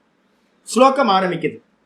ஸ்பர்ஷான் கிருத்வா பகிர்பாஹ்யான் சக்ஷுச்சைவாந்தரே ப்ருவோஹோ பிராணாபானௌ சமௌ கிருத்வா நாசாப்யந்தரசாரிணௌ. நான் சொன்ன மாதிரி என்ன அப்படின்னா இந்த ஸ்லோகம் நேற்றே நம்ம வந்து மீனிங் பார்த்துருக்கோம். இந்த ஸ்லோகத்துல வந்து பாத்தீங்கன்னா 3 சாதனைகள் வந்து பாத்தீங்கன்னா சொல்லப்பட்டிருக்கு. 3 சாதனைகள் வந்து பாத்தீங்கன்னா சொல்லப்பட்டிருக்கு. இந்த நமக்கு வந்து டிஸ்ட்ராக்ஷன் இருந்துச்சுனாவே சிரவணமே ஒழுங்கா பண்ண முடியாது. பாருங்க, நம்ம பாடம் கேட்டுட்டு இருக்கும் போதே விவகாரம் பண்ணா என்ன ஆகும்? நான் சொன்னது உள்ள போகாது. அப்புறம் எங்க நிதித்தியாசனத்துக்கு போறது? அதனாலதான் புரிஞ்சா போதுன்ற வேதாந்தத்தை கொண்டு வந்தாங்க. வீட்லயே இருந்துகிட்டு எல்லாத்துலயும் விவகாரம் பண்ணிக்கிட்டு புரிஞ்சுக்கிட்டு இருங்க, அது போதும் அப்படின்ட்டாங்க. ரொம்ப கம்ஃபர்டபுளா இருக்கு. நிரோதம் எதையும் பண்ண வேணான்னு. பாடத்துல வந்து உட்கார்ந்தாவே நமக்கு பாடத்துல 1 மணி நேரம் டிஸ்ட்ராக்ஷன் இல்லாம யார்ட்டையும் பேசாம பாடத்தை கேட்க முடியல. அப்புறம் எங்க தியானம் பண்றது, எங்க அனுபூதி பண்றது? ரொம்ப தூரம். அப்ப ஒரு வைராக்கியம் இருக்கணும்ல. 1 மணி நேரம் நம்ம பாடத்தை கேட்கிறோம் அப்படின்னா பாடத்துல எந்த விஷயமா இருந்தாலும் யார்ட்டும் சொல்லிடணும். இல்லைன்னா தனி ரூம்ல வந்து ரூமை மூடிக்கிட்டு வந்து பாத்தீங்க அப்படின்னா பாடம் இருக்கணும். நம்ம வந்து பாத்தீங்கன்னா கீதாவை காட்டிலும் கிருஷ்ணரை காட்டிலும் நமக்கு வந்து பாத்தீங்கன்னா முக்கியமானது வேற ஏதாவது விவகாரம் இருக்கும். அப்ப வந்து பாத்தீங்கன்னா பாடத்தையே நமக்கு டிஸ்ட்ராக்ஷனோட பண்றோம் அப்படின்னா கண்ணை மூடி உட்கார்ந்தா என்ன ஆகும்? குழப்பம் தான் ரொம்ப மிச்சம் இருக்கும். ஆச்சாரியார் என்ன பண்றார்? 3 சாதனைகளா பேசிக்கா சொல்றார். 3 சாதனைகள் இது அப்படின்னா பிராணாயாமம், பிரத்யாகாரம், அதுக்கப்புறம் தாரணா. 3 விஷயத்தை இந்த ஸ்லோகத்துல சொல்றார். இந்த பிராணாயாமம் எதுக்கு சாதனம் சுவாமி அப்படின்னு கேட்டீங்கன்னா, பிராணாயாமம் வந்து பாத்தீங்கன்னா இருக்கிறதுலயே முக்கியமான சாதனம் பிராணாயாமம். இது வந்து பாத்தீங்க அப்படின்னா இந்திரிய நிகிரகம் பண்றதுக்கு ரொம்ப முக்கியமான சாதனமா சொல்லப்படுகிறது. எது? 2வது லைன்ல இருக்கு. பாட்டக்கிரமத்துப்படி பாத்தீங்கன்னா பாட்டம் வரிசையா நீங்க பாத்தீங்கன்னா ஸ்பர்ஷான் கிருத்வா பகிர்பாகியான் இருக்குல்ல, அதுல இருந்து எடுத்தோன்னு வச்சுங்களேன். பாகியான் ஸ்பர்ஷான், வெளியில இருக்கக்கூடிய ஸ்பர்ஷான் அப்படின்றதுக்கு அர்த்தம் இந்திரிய விஷயங்கள். வெளியில இருக்கக்கூடிய சென்ஸ் ஆர்கன்ஸுக்கான விஷயங்களை எல்லாத்தையும் பாகியானு ஸ்பர்ஷான். பாகியான் அப்படின்னா வெளியில, ஸ்பர்ஷான் அப்படின்னா விஷயங்கள், வெளியில இருக்கிற விஷயங்களை பகிர் ஏவ கிருத்வா, வெளியிலேயே வச்சிட்டு என்ன பண்ணணும்? வெளியிலேயே வச்சுட்டு. அப்ப தியானம் பண்றவன் வந்து நம்ம தியானம் இல்லை, கிளாஸுக்கு வரும்போது என்ன பண்ணணும்? தனி செப்பரேட் ரூம்ல உட்காந்துக்கணும், யாரும் வரக்கூடாதுன்னு சொல்லிடணும். 1 மணி நேரத்துக்கு என்ன யாரும் டிஸ்டர்ப் பண்ணக்கூடாது, பேசக்கூடாது, போகக்கூடாது, உங்க விவகாரம் வச்சுங்க. ஒரு நியமத்துக்கு இப்பவே வந்தாதான் நிதித்தியாசனத்துக்கு பிராக்டிஸ் பண்ண முடியும். அப்ப அதனால வந்து பாத்தீங்கன்னா வெளியிலேயே விஷயங்களை எல்லாத்தையும் வச்சுட்டு அப்படின்னா என்ன சுவாமி அர்த்தம் அப்படின்னா இதுக்கு பேர் பிரத்யாகாரம்னு பேர். அதுக்கப்புறம் தாரணம் என்ன சுவாமி அப்படின்னா சக்ஷுஷ்ச ஐவாந்தரே ப்ருவோஹோ. சக்ஷுஷ்ச கண்களை என்ன பண்ணணும் அப்படின்னா ப்ருவோ அந்தரே கிருத்துவான்னு போட்டுக்கணும். இந்த வந்து பாத்தீங்கன்னா புருவங்களுக்கு மத்தியில இந்த கண்களை வந்து பாத்தீங்கன்னா கொண்டுட்டு வந்து பார்வைய இங்க கொண்டுட்டு வரணும். புருவ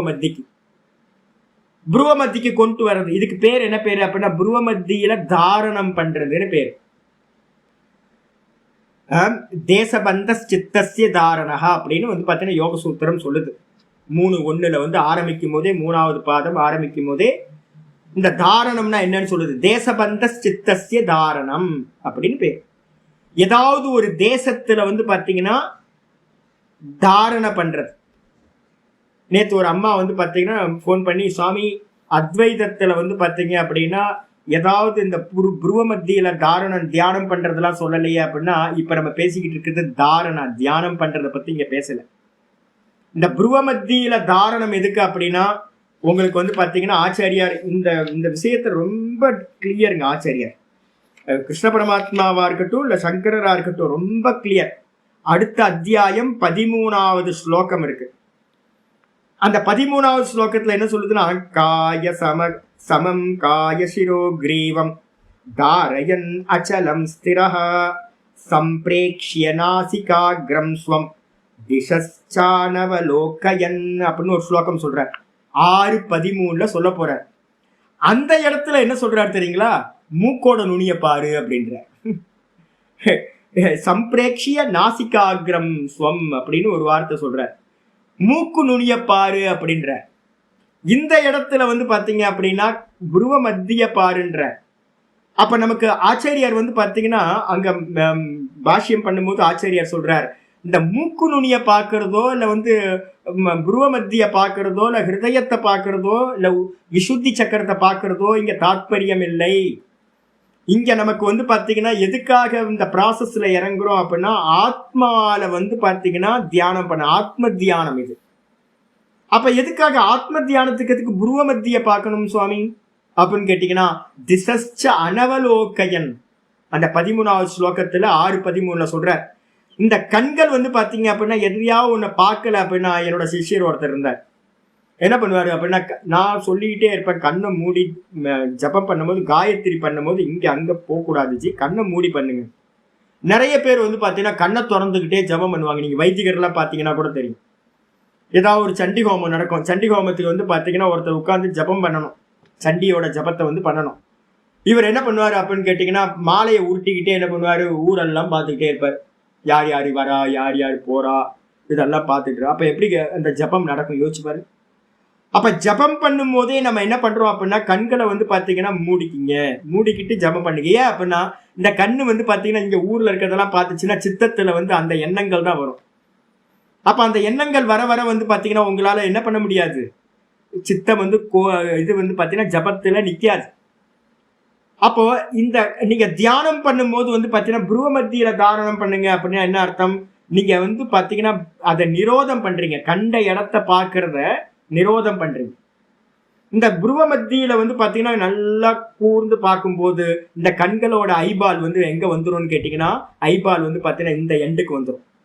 இந்த எண்டுக்கு வந்துருச்சு அப்படின்னா உங்களோட கண்ணு எப்படி இருக்கும், ஆல்மோஸ்ட் ஒயிட் மட்டும்தான் இருக்கும். அந்த பிளாக் வந்து பாத்தீங்கன்னா இங்க வந்துடும். அப்போ வெளியில இருக்கிற எதுவுமே உங்களுக்கு வந்து பாத்தீங்கன்னா தெரியவே தெரியாது. இப்ப கேள்வி வருது, சுவாமி இங்க சொல்லப்பட்டது வந்து பாத்தீங்கன்னா என்ன சுவாமி, ஏன் இங்க வந்து பாத்தீங்க அப்படின்னா ஒண்ணு சொல்லியிருக்கு, அங்க ஒண்ணு சொல்லியிருக்கு. 13:6-13 மூக்கு நுனியை பார்க்க சொல்லியிருக்கு, இங்க வந்து பாத்தீங்க அப்படின்னா புருவ மத்திய பார்க்க சொல்லியிருக்கு அப்படின்னு கேள்வி வருது. இது வந்து பாத்தீங்கன்னா உங்களுக்கு சாய்ஸ் கொடுத்துருக்கு. நீங்க மூக்கு நுனிய பாருங்க, இல்ல வந்து பாத்தீங்கன்னா புருவ மத்திய பாருங்க. விஷயம் என்ன அப்படின்னு கேட்டீங்கன்னா, இது தியானம் இல்ல. புருவ மத்திய தியானம் பண்றதோ மூக்கு நுனிய தியானம் பண்றதோ இல்ல. நம்ம வந்து பாத்தீங்கன்னா பார்வை இங்கும் அங்கும் அலையாம திசஸ்ச அனவலோகயன், வேற வேற திசைகள் பக்கம் இங்க அங்க பார்க்காம. என்னோட சிஷ்யர் என்ன பண்ணுவாரு அப்படின்னா, காயத்ரி பண்ணிட்டே அங்க பார்த்துக்கிட்டே இருப்பாரு, அப்புறம் இங்க பார்ப்பாரு, அங்க போவாரு. ஜபம் பண்றது வந்து பாத்தீங்கன்னா ஊர்ல இருக்கிறது எல்லாத்தையும் மேய்ஞ்சுக்கிட்டு இருக்கு, மாடு மாதிரி. அப்ப என்ன ஆகும், ஜபம் சும்மா பேருக்கு ஜபம் நடந்துகிட்டு இருக்கும். அது மாதிரி வெளி விஷயங்கள்ல பார்க்காம இருக்கிறதுக்கு தான் மூக்கு நுனி, இந்த புருவ மத்தி. ஆனா வாஸ்தவத்துல நம்ம எதை தியானம் பண்ண போறோம், உள்ள இருக்கிற கான்சியஸ்னஸ் தியானம் பண்ண போறோம். அந்த உள்ள இருக்க கான்சியஸ்னஸ் பார்க்கறதுக்கு இந்த பார்வை இந்திரியம்லாம் தடையா இருக்கு. அதை விட்டுருந்தோம் அப்படின்னா, ஃப்ரீயா விட்டோம் அப்படின்னா தடையாயிடும். அதனால அதை குவிச்சு ஒரு இடத்துல வைக்கிறது. இதுக்கு பேர் வந்து பாத்தீங்கன்னா தேசபந்த சித்தஸ்ய தாரணம். ஒரு தேசத்துல இந்த விஷயங்கள் என்ன பண்றது அப்படின்னா பந்தப்படுத்துறது. கண்ணு வந்து வேற எங்கேயும் போகாம இந்த ஒரே இடத்துல பார்வையை வந்து பந்தப்படுத்துறீங்கன்னா அதுக்கு பேரு தாரணம் அப்படின்னு பேர். அடிச்சா இதுக்கப்புறம் 3வது சொல்றாரு, பிராணாபானவ் சமௌ கிருத்வா. இந்த பிராணாபானவ்னா நம்ம ஏற்கனவே வந்து பாத்தீங்கன்னா இதுல பார்த்துருக்கோம். என்னன்னு கேட்டீங்கன்னா 12 யஜ்ஞங்கள் பார்த்துருக்கோம். 12 யஜ்ஞங்கள்ல வந்து பாத்தீங்க அப்படின்னா 4வது அத்தியாயத்துல 29வது ஸ்லோகம் 4:29 பார்த்துருக்கோம். என்னன்னு பார்த்தோன்னா, அபானே ஜிஹ்வதி பிராணம் பிராணே பானம் ததா பரே பிராணாபான கதிருத்வா பிராணாயாம பராயணாஹ. பக்கத்துல ரெஃபரன்ஸ் எழுதிங்க. 4:29 ஸ்லோகத்துல சொல்லியிருக்காரு. அப்ப வந்து பாத்தீங்க அப்படின்னா அந்த பிராணாயாமத்தை வந்து பண்றதுன்னா என்ன அர்த்தம், பிராணனை அபானனில் ஆகுதி கொடுக்கிறது. அதே மாதிரி அபானனை பிராணனில் ஆகுதி கொடுக்கிறது, வேற எதுவும் இல்லை. இன்ஹேல் எக்ஸேல் பண்றதுன்னு அர்த்தம். பூரக பிராணாயாமம், ரேச்சக பிராணாயாமம்னு பேர். இந்த பிராணாயாமத்தை தொடர்ந்து பண்ண பண்ண பண்ண உங்களுக்கு என்ன ஆகும்னு கேட்டீங்கன்னா, இந்த சுவாசம் வந்து பாத்தீங்கன்னா சமநிலைக்கு வரும். இதுதான் எந்த ஜபம் பண்றதா இருந்தாலும் 10 பிராணாயாமம் பண்ணிட்டு ஜபம் பண்றதுக்கு விதி சொல்லப்பட்டிருக்கு. காயத்ரியா இருக்கட்டும், இல்ல வந்து பாத்தீங்க அப்படின்னா வேற காயத்ரி இல்லாம இந்த பிரணவ ஜபமா இருக்கட்டும், இது மாதிரி எந்த ஜபம் இருந்தாலும் இந்த பிராணாயாமத்தை ஒரு 10 பிராணாயாமம் பண்ணினீங்கன்னா இந்த சுவாசம் வந்து பாத்தீங்க அப்படின்னா சமநிலைக்கு வந்துடும். இந்த சமநிலைக்கு வந்துருச்சு அப்படின்னா உங்களுக்கு ஜபம் வந்து பாத்தீங்கன்னா எந்த விக்னமும் இல்லாம ஜபம் தியானம் பண்ண முடியும். அதனால பேசிக்கா வந்து பாத்தீங்கன்னா அந்த பிராணாயாமத்தை சொல்லியிருக்கீங்க. அப்ப பிராணாபானவ் சமௌ கிருத்வா, பிராணனையும் அபானனையும். பிராணன் எது சுவாமி, வெளியில போற பிராணன், எக்ஸேல் பண்றோமே, இதுக்கு பேரு பிராணன்னு பேரு. எக்ஸேல் பண்ற இதுக்கு வந்து பாத்தீங்கன்னா பிராணன், இன்ஹேல் பண்றது வந்து பாத்தீங்கன்னா அபானன். இந்த இன்ஹேல் எக்ஸேல் வந்து பாத்தீங்கன்னா நமக்கு வந்து பாத்தீங்கன்னா அதோட ரிதம் மாறி போச்சு அப்படின்னா அது ரஜோகுணத்தோட காரியம். சித்தம் வந்து சலிச்சுக்கிட்டே இருக்கும், மனசு சலிச்சுக்கிட்டே இருக்கும், சஞ்சலிச்சுக்கிட்டே இருக்கும். அப்ப மனசோட சஞ்சலத்தை நீக்கணும் அப்படின்னா என்ன பண்றோம், முதல்ல வந்து பாத்தீங்க அப்படின்னா அந்த பிராணனையும் அபானனையோட ரிதத்தை வந்து பாத்தீங்கன்னா நம்ம என்ன பண்றோம், அந்த ரிதம் வந்து பாத்தீங்கன்னா ஒரே மாதிரி சாந்தமா ஆகிறதுக்காக தான் இந்த பிராணாயாம அபியாசத்தை பண்றோம்.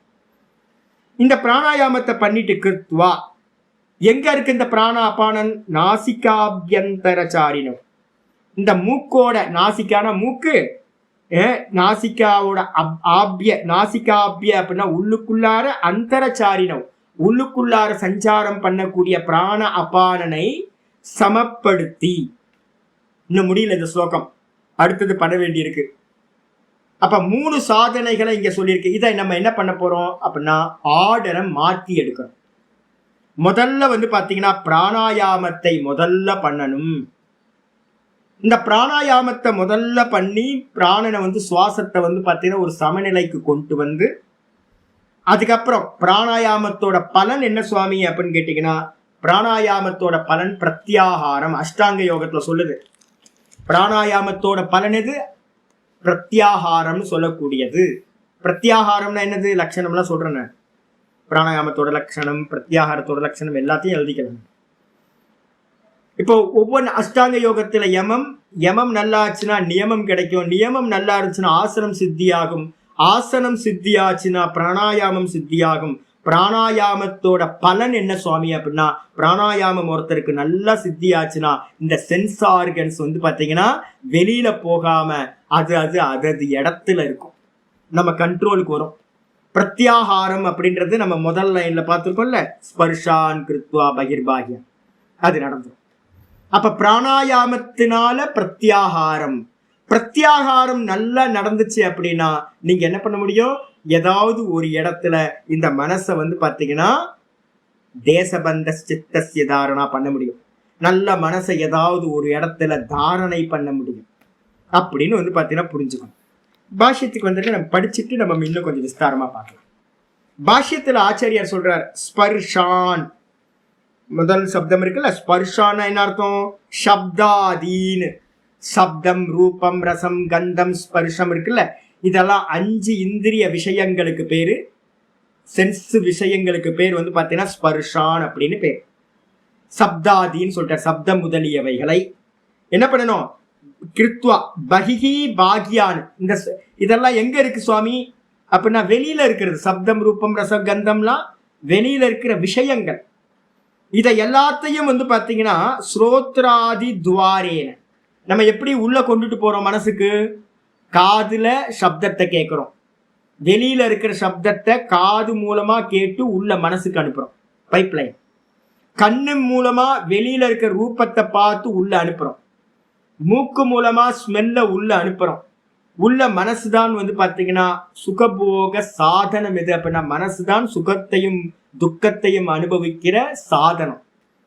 அப்ப பைப்லைன் எது அப்படின்னா இந்த சென்ஸ் ஆர்கன்ஸ் மூலமா ஸ்ரோத்ராதி துவாரேன, ஸ்ரோத்திரம் முதலிய இந்திரியங்களோட மூலமா வெளியில இருக்கக்கூடிய பாகியானு ஸ்பர்ஷான், வெளியில இருக்கக்கூடிய சப்தம், ரூபம், ரசம் முதலிய விஷயங்கள் என்ன பண்ணுது? பிரவேசிதாக, உள்ள பிரவேசம் பண்ணுது. உள்ள பிரவேசம் பண்ணி சப்தாதயோ விஷயாக தான். அப்ப உள்ளுக்குள்ளார மனசுக்குள்ளார பிரவேசம் பண்ணக்கூடிய விஷயங்களை, அந்த விஷயங்களை தான் அச்சிந்தியதா சிந்தனை செய்யாமல், அதை பத்தி எந்த சிந்தனையும் பண்ணாம, ரூபத்தை பார்த்தீங்கன்னா ரூபத்து பின்னாடியே போயிடாம இருக்கணும், சப்தத்தை கேட்டீங்கன்னா சப்தத்து பின்னாடியே போகாம இருக்கணும். அந்தந்த இந்திரிய விஷயங்கள் பின்னாடி டிராவல் பண்ணாம, அதை சிந்தனை பண்ணாம, பாஹ்யாக பகிஹியேவ கிருதா பவந்தி, வெளியிலேயே பாகிய விஷயங்களை வெளியிலேயே வைத்து விட்டு. சாமி ரொம்ப கஷ்டம் இல்ல சாமி? எப்படி சாமி இருக்க முடியும்? கண்ணு திறந்திருந்தா பார்வை வந்து உள்ளதானே போகுது சாமி. சப்தத்தை வந்து பார்த்தீங்கன்னா கேட்கணும் அப்படின்னா நான் காதுல பட்ஸ் ஏதாவது இல்லை பஞ்சு ஏதாவது வச்சு காட்டுன்னு ஏதாவது அடைச்சிக்கிட்டா பரவாயில்ல, இல்லைன்னா சப்தத்தை சொன்னா சப்தம் உள்ள போகுமே. ஸ்மெல் மூக்கை வந்து பார்த்தீங்கன்னா அடைக்காம நம்ம வந்து மூக்கை ஓப்பன் பண்ணி வச்சிருந்தோம்னா என்ன இருக்கும்? உள்ள ஸ்மெல் போய் தானே ஆகும். நாக்கில் வந்து பார்த்தீங்கன்னா எதையாவது வச்சிங்கன்னா நாக்கில் வந்து பார்த்தீங்கன்னா டேஸ்ட் தெரியதானே செய்யும். இதை எப்படி கட் பண்ணி வெளியிலேயே வைக்கிறதுனா எப்படி சுவாமி அப்படின்னு கேள்வி வருதுன்னா அதுக்கு தான் யோகம் தேவை. இந்த பிரத்யாகாரம் பிராணாயாமம்லாம் எதுக்கு அப்படின்னா இதுக்காக தான் உபயோகப்படுது. இதுல ஆச்சாரியர் கிளியரா சொல்லிட்டாரு, என்ன வெளியிலேயே சிந்தனை பண்ணாம வை. பார்க்கறது கேட்கறதுக்கு நல்லா இருக்கு, விஷயங்களை வெளியிலேயே வைக்கணும், உள்ள கொண்டுட்டு போகக்கூடாது, சிந்தனை பண்ணக்கூடாதுன்னு. எப்படி கேளுங்க பார்க்கலாம். எப்படின்னு கேட்டீங்கன்னா பெரிய கொஸ்டின், யோகம் ஃபுல்லா வந்துடும் உங்களுக்கு. அப்ப ஆச்சாரியர் சொல்றாரு வெளியிலேயே வச்சுட்டு தான் ஏவம் பகிஹி கிருத்வா, இந்த எல்லாத்தையும் வெளியிலேயே வைத்து விட்டு, இந்த விதமா வெளியிலேயே வச்சுட்டு சிந்தனை பண்ணாம, விஷயங்களை சிந்தனை பண்ணாம வெளியிலேயே வச்சுட்டு உதாசீன பாவத்தோட சக்ஷுகுச்ச ஏவ அந்தரே, இந்த கண்களை வந்து பாத்தீங்க அப்படின்னா எதுக்குமா அந்தரம், அந்தரே புருவோஹோ கிருத்வா. அந்தரம்ன்ற சப்தம் வந்து பாத்தீங்கன்னா நிறைய அர்த்தம் இருக்கு. அந்தரம்ன்ற சப்தம் அதுக்கு வந்து பாத்தீங்கன்னா மத்தியத்துலன்னு அர்த்தம், நடுவுல அப்படின்னு அர்த்தம். எதுக்கு நடுவுல? புருவோஹோ அந்தரே ஏவ கிருத்வா. இந்த புருவங்களுக்கு மத்தியில இந்த பார்வையை வந்து பாத்தீங்கன்னா கண்கள் இங்க அங்க போய் அலைஞ்சு திரிஞ்சு கண்டதையும் உள்ள ஃபீடிங் பண்ணாம என்ன பண்ணணும்? புருவ மத்தியில வச்சு இது அனுசஜ்ஜத்தை. இந்த கிருத்துவான்ற பதம்னா செய்துன்னு பதம் இல்ல, நம்ம என்ன பண்ண இங்கேயும் போட்டுக்கணும்.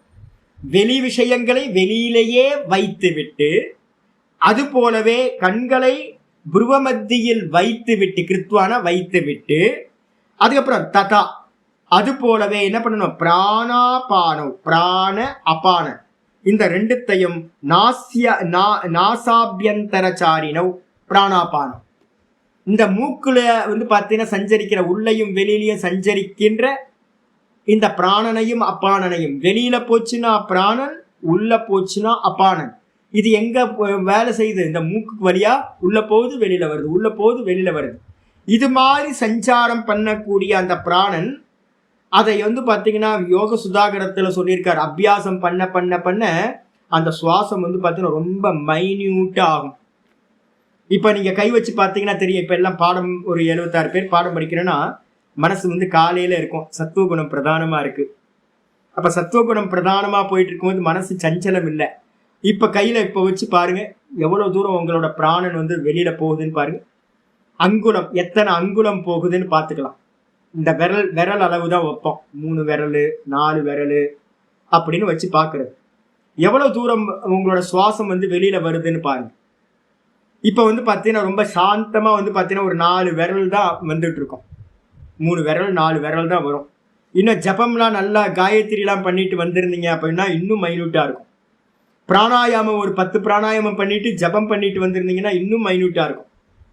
அப்ப வந்து பாத்தீங்கன்னா இந்த சத்துவகுணம் அதிகமாக அதிகமாக இந்த பிராணனோட வெளியில போறது வந்து பாத்தீங்கன்னா மைன்யூட் ஆகிட்டே போகும். இந்த பிராணாயாமம் அதிகம் பண்ண பண்ண பண்ண வெளியில வந்து பாத்தீங்கன்னா ஒரு பஞ்சை எடுத்து இந்த மூக்குல வச்சிங்க அப்படின்னா, இந்த இடத்துல ஒரு பஞ்சை வந்து காட்டன் எடுத்து இப்படி வச்சுட்டு சுவாசம் பண்ணீங்கன்னா அந்த காட்டன் எந்த ஆக்ஷனும் இல்லாம இருந்துச்சுன்னா அதுதான் சூக்ஷ்ம பிராணன்னு பேர். இதை அடையறதுக்காக தான் பிராணாயாமத்தை பண்றது. இந்த பிராணாயாமம் இந்த அளவு சூக்ஷ்மத்தை அடைஞ்சுது அப்படின்னா, இந்த அளவுக்கு அது சூக்ஷ்மத்தை அடைஞ்சுது அப்படின்னா என்ன ஆகும் சுவாமி அப்படின்னு கேட்டீங்கன்னா, அந்த அளவுல மனசு அசையவே அசையாது.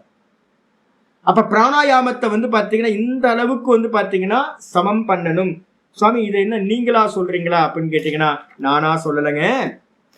முக்திகோபனிஷத்துல வந்து பாத்தீங்கன்னா ஆச்சாரியர் என்ன பண்றாரு அப்படின்னு கேட்டீங்கன்னா, யாரு? கிருஷ்ணரை வந்து ராமரா இருந்ததுன்னா, ராமர் தான் வந்து பாத்தீங்க அப்படின்னா ஹனுமன்ட்ட சொல்றார், நான் கிருஷ்ணரா வந்து அவதாரம் பண்ணி வந்து பாத்தீங்கன்னா அந்த கோவர்தனகிரிக்கு வந்து நான் அனுகிரகம் பண்றேன்ற ராமரா இருக்கும் போதே சொல்றார். அப்ப ராமரும் கிருஷ்ணரும் வேற வேற இல்லை. முக்திகோபனிஷத்துல வந்து பாத்தீங்கன்னா ஹனுமனுக்கு வந்து பாத்தீங்கன்னா உபதேசம் பண்ணும்போது ராமர் சொல்றார், த்வே பீஜே சித்த விருக்ஷஸ்ய.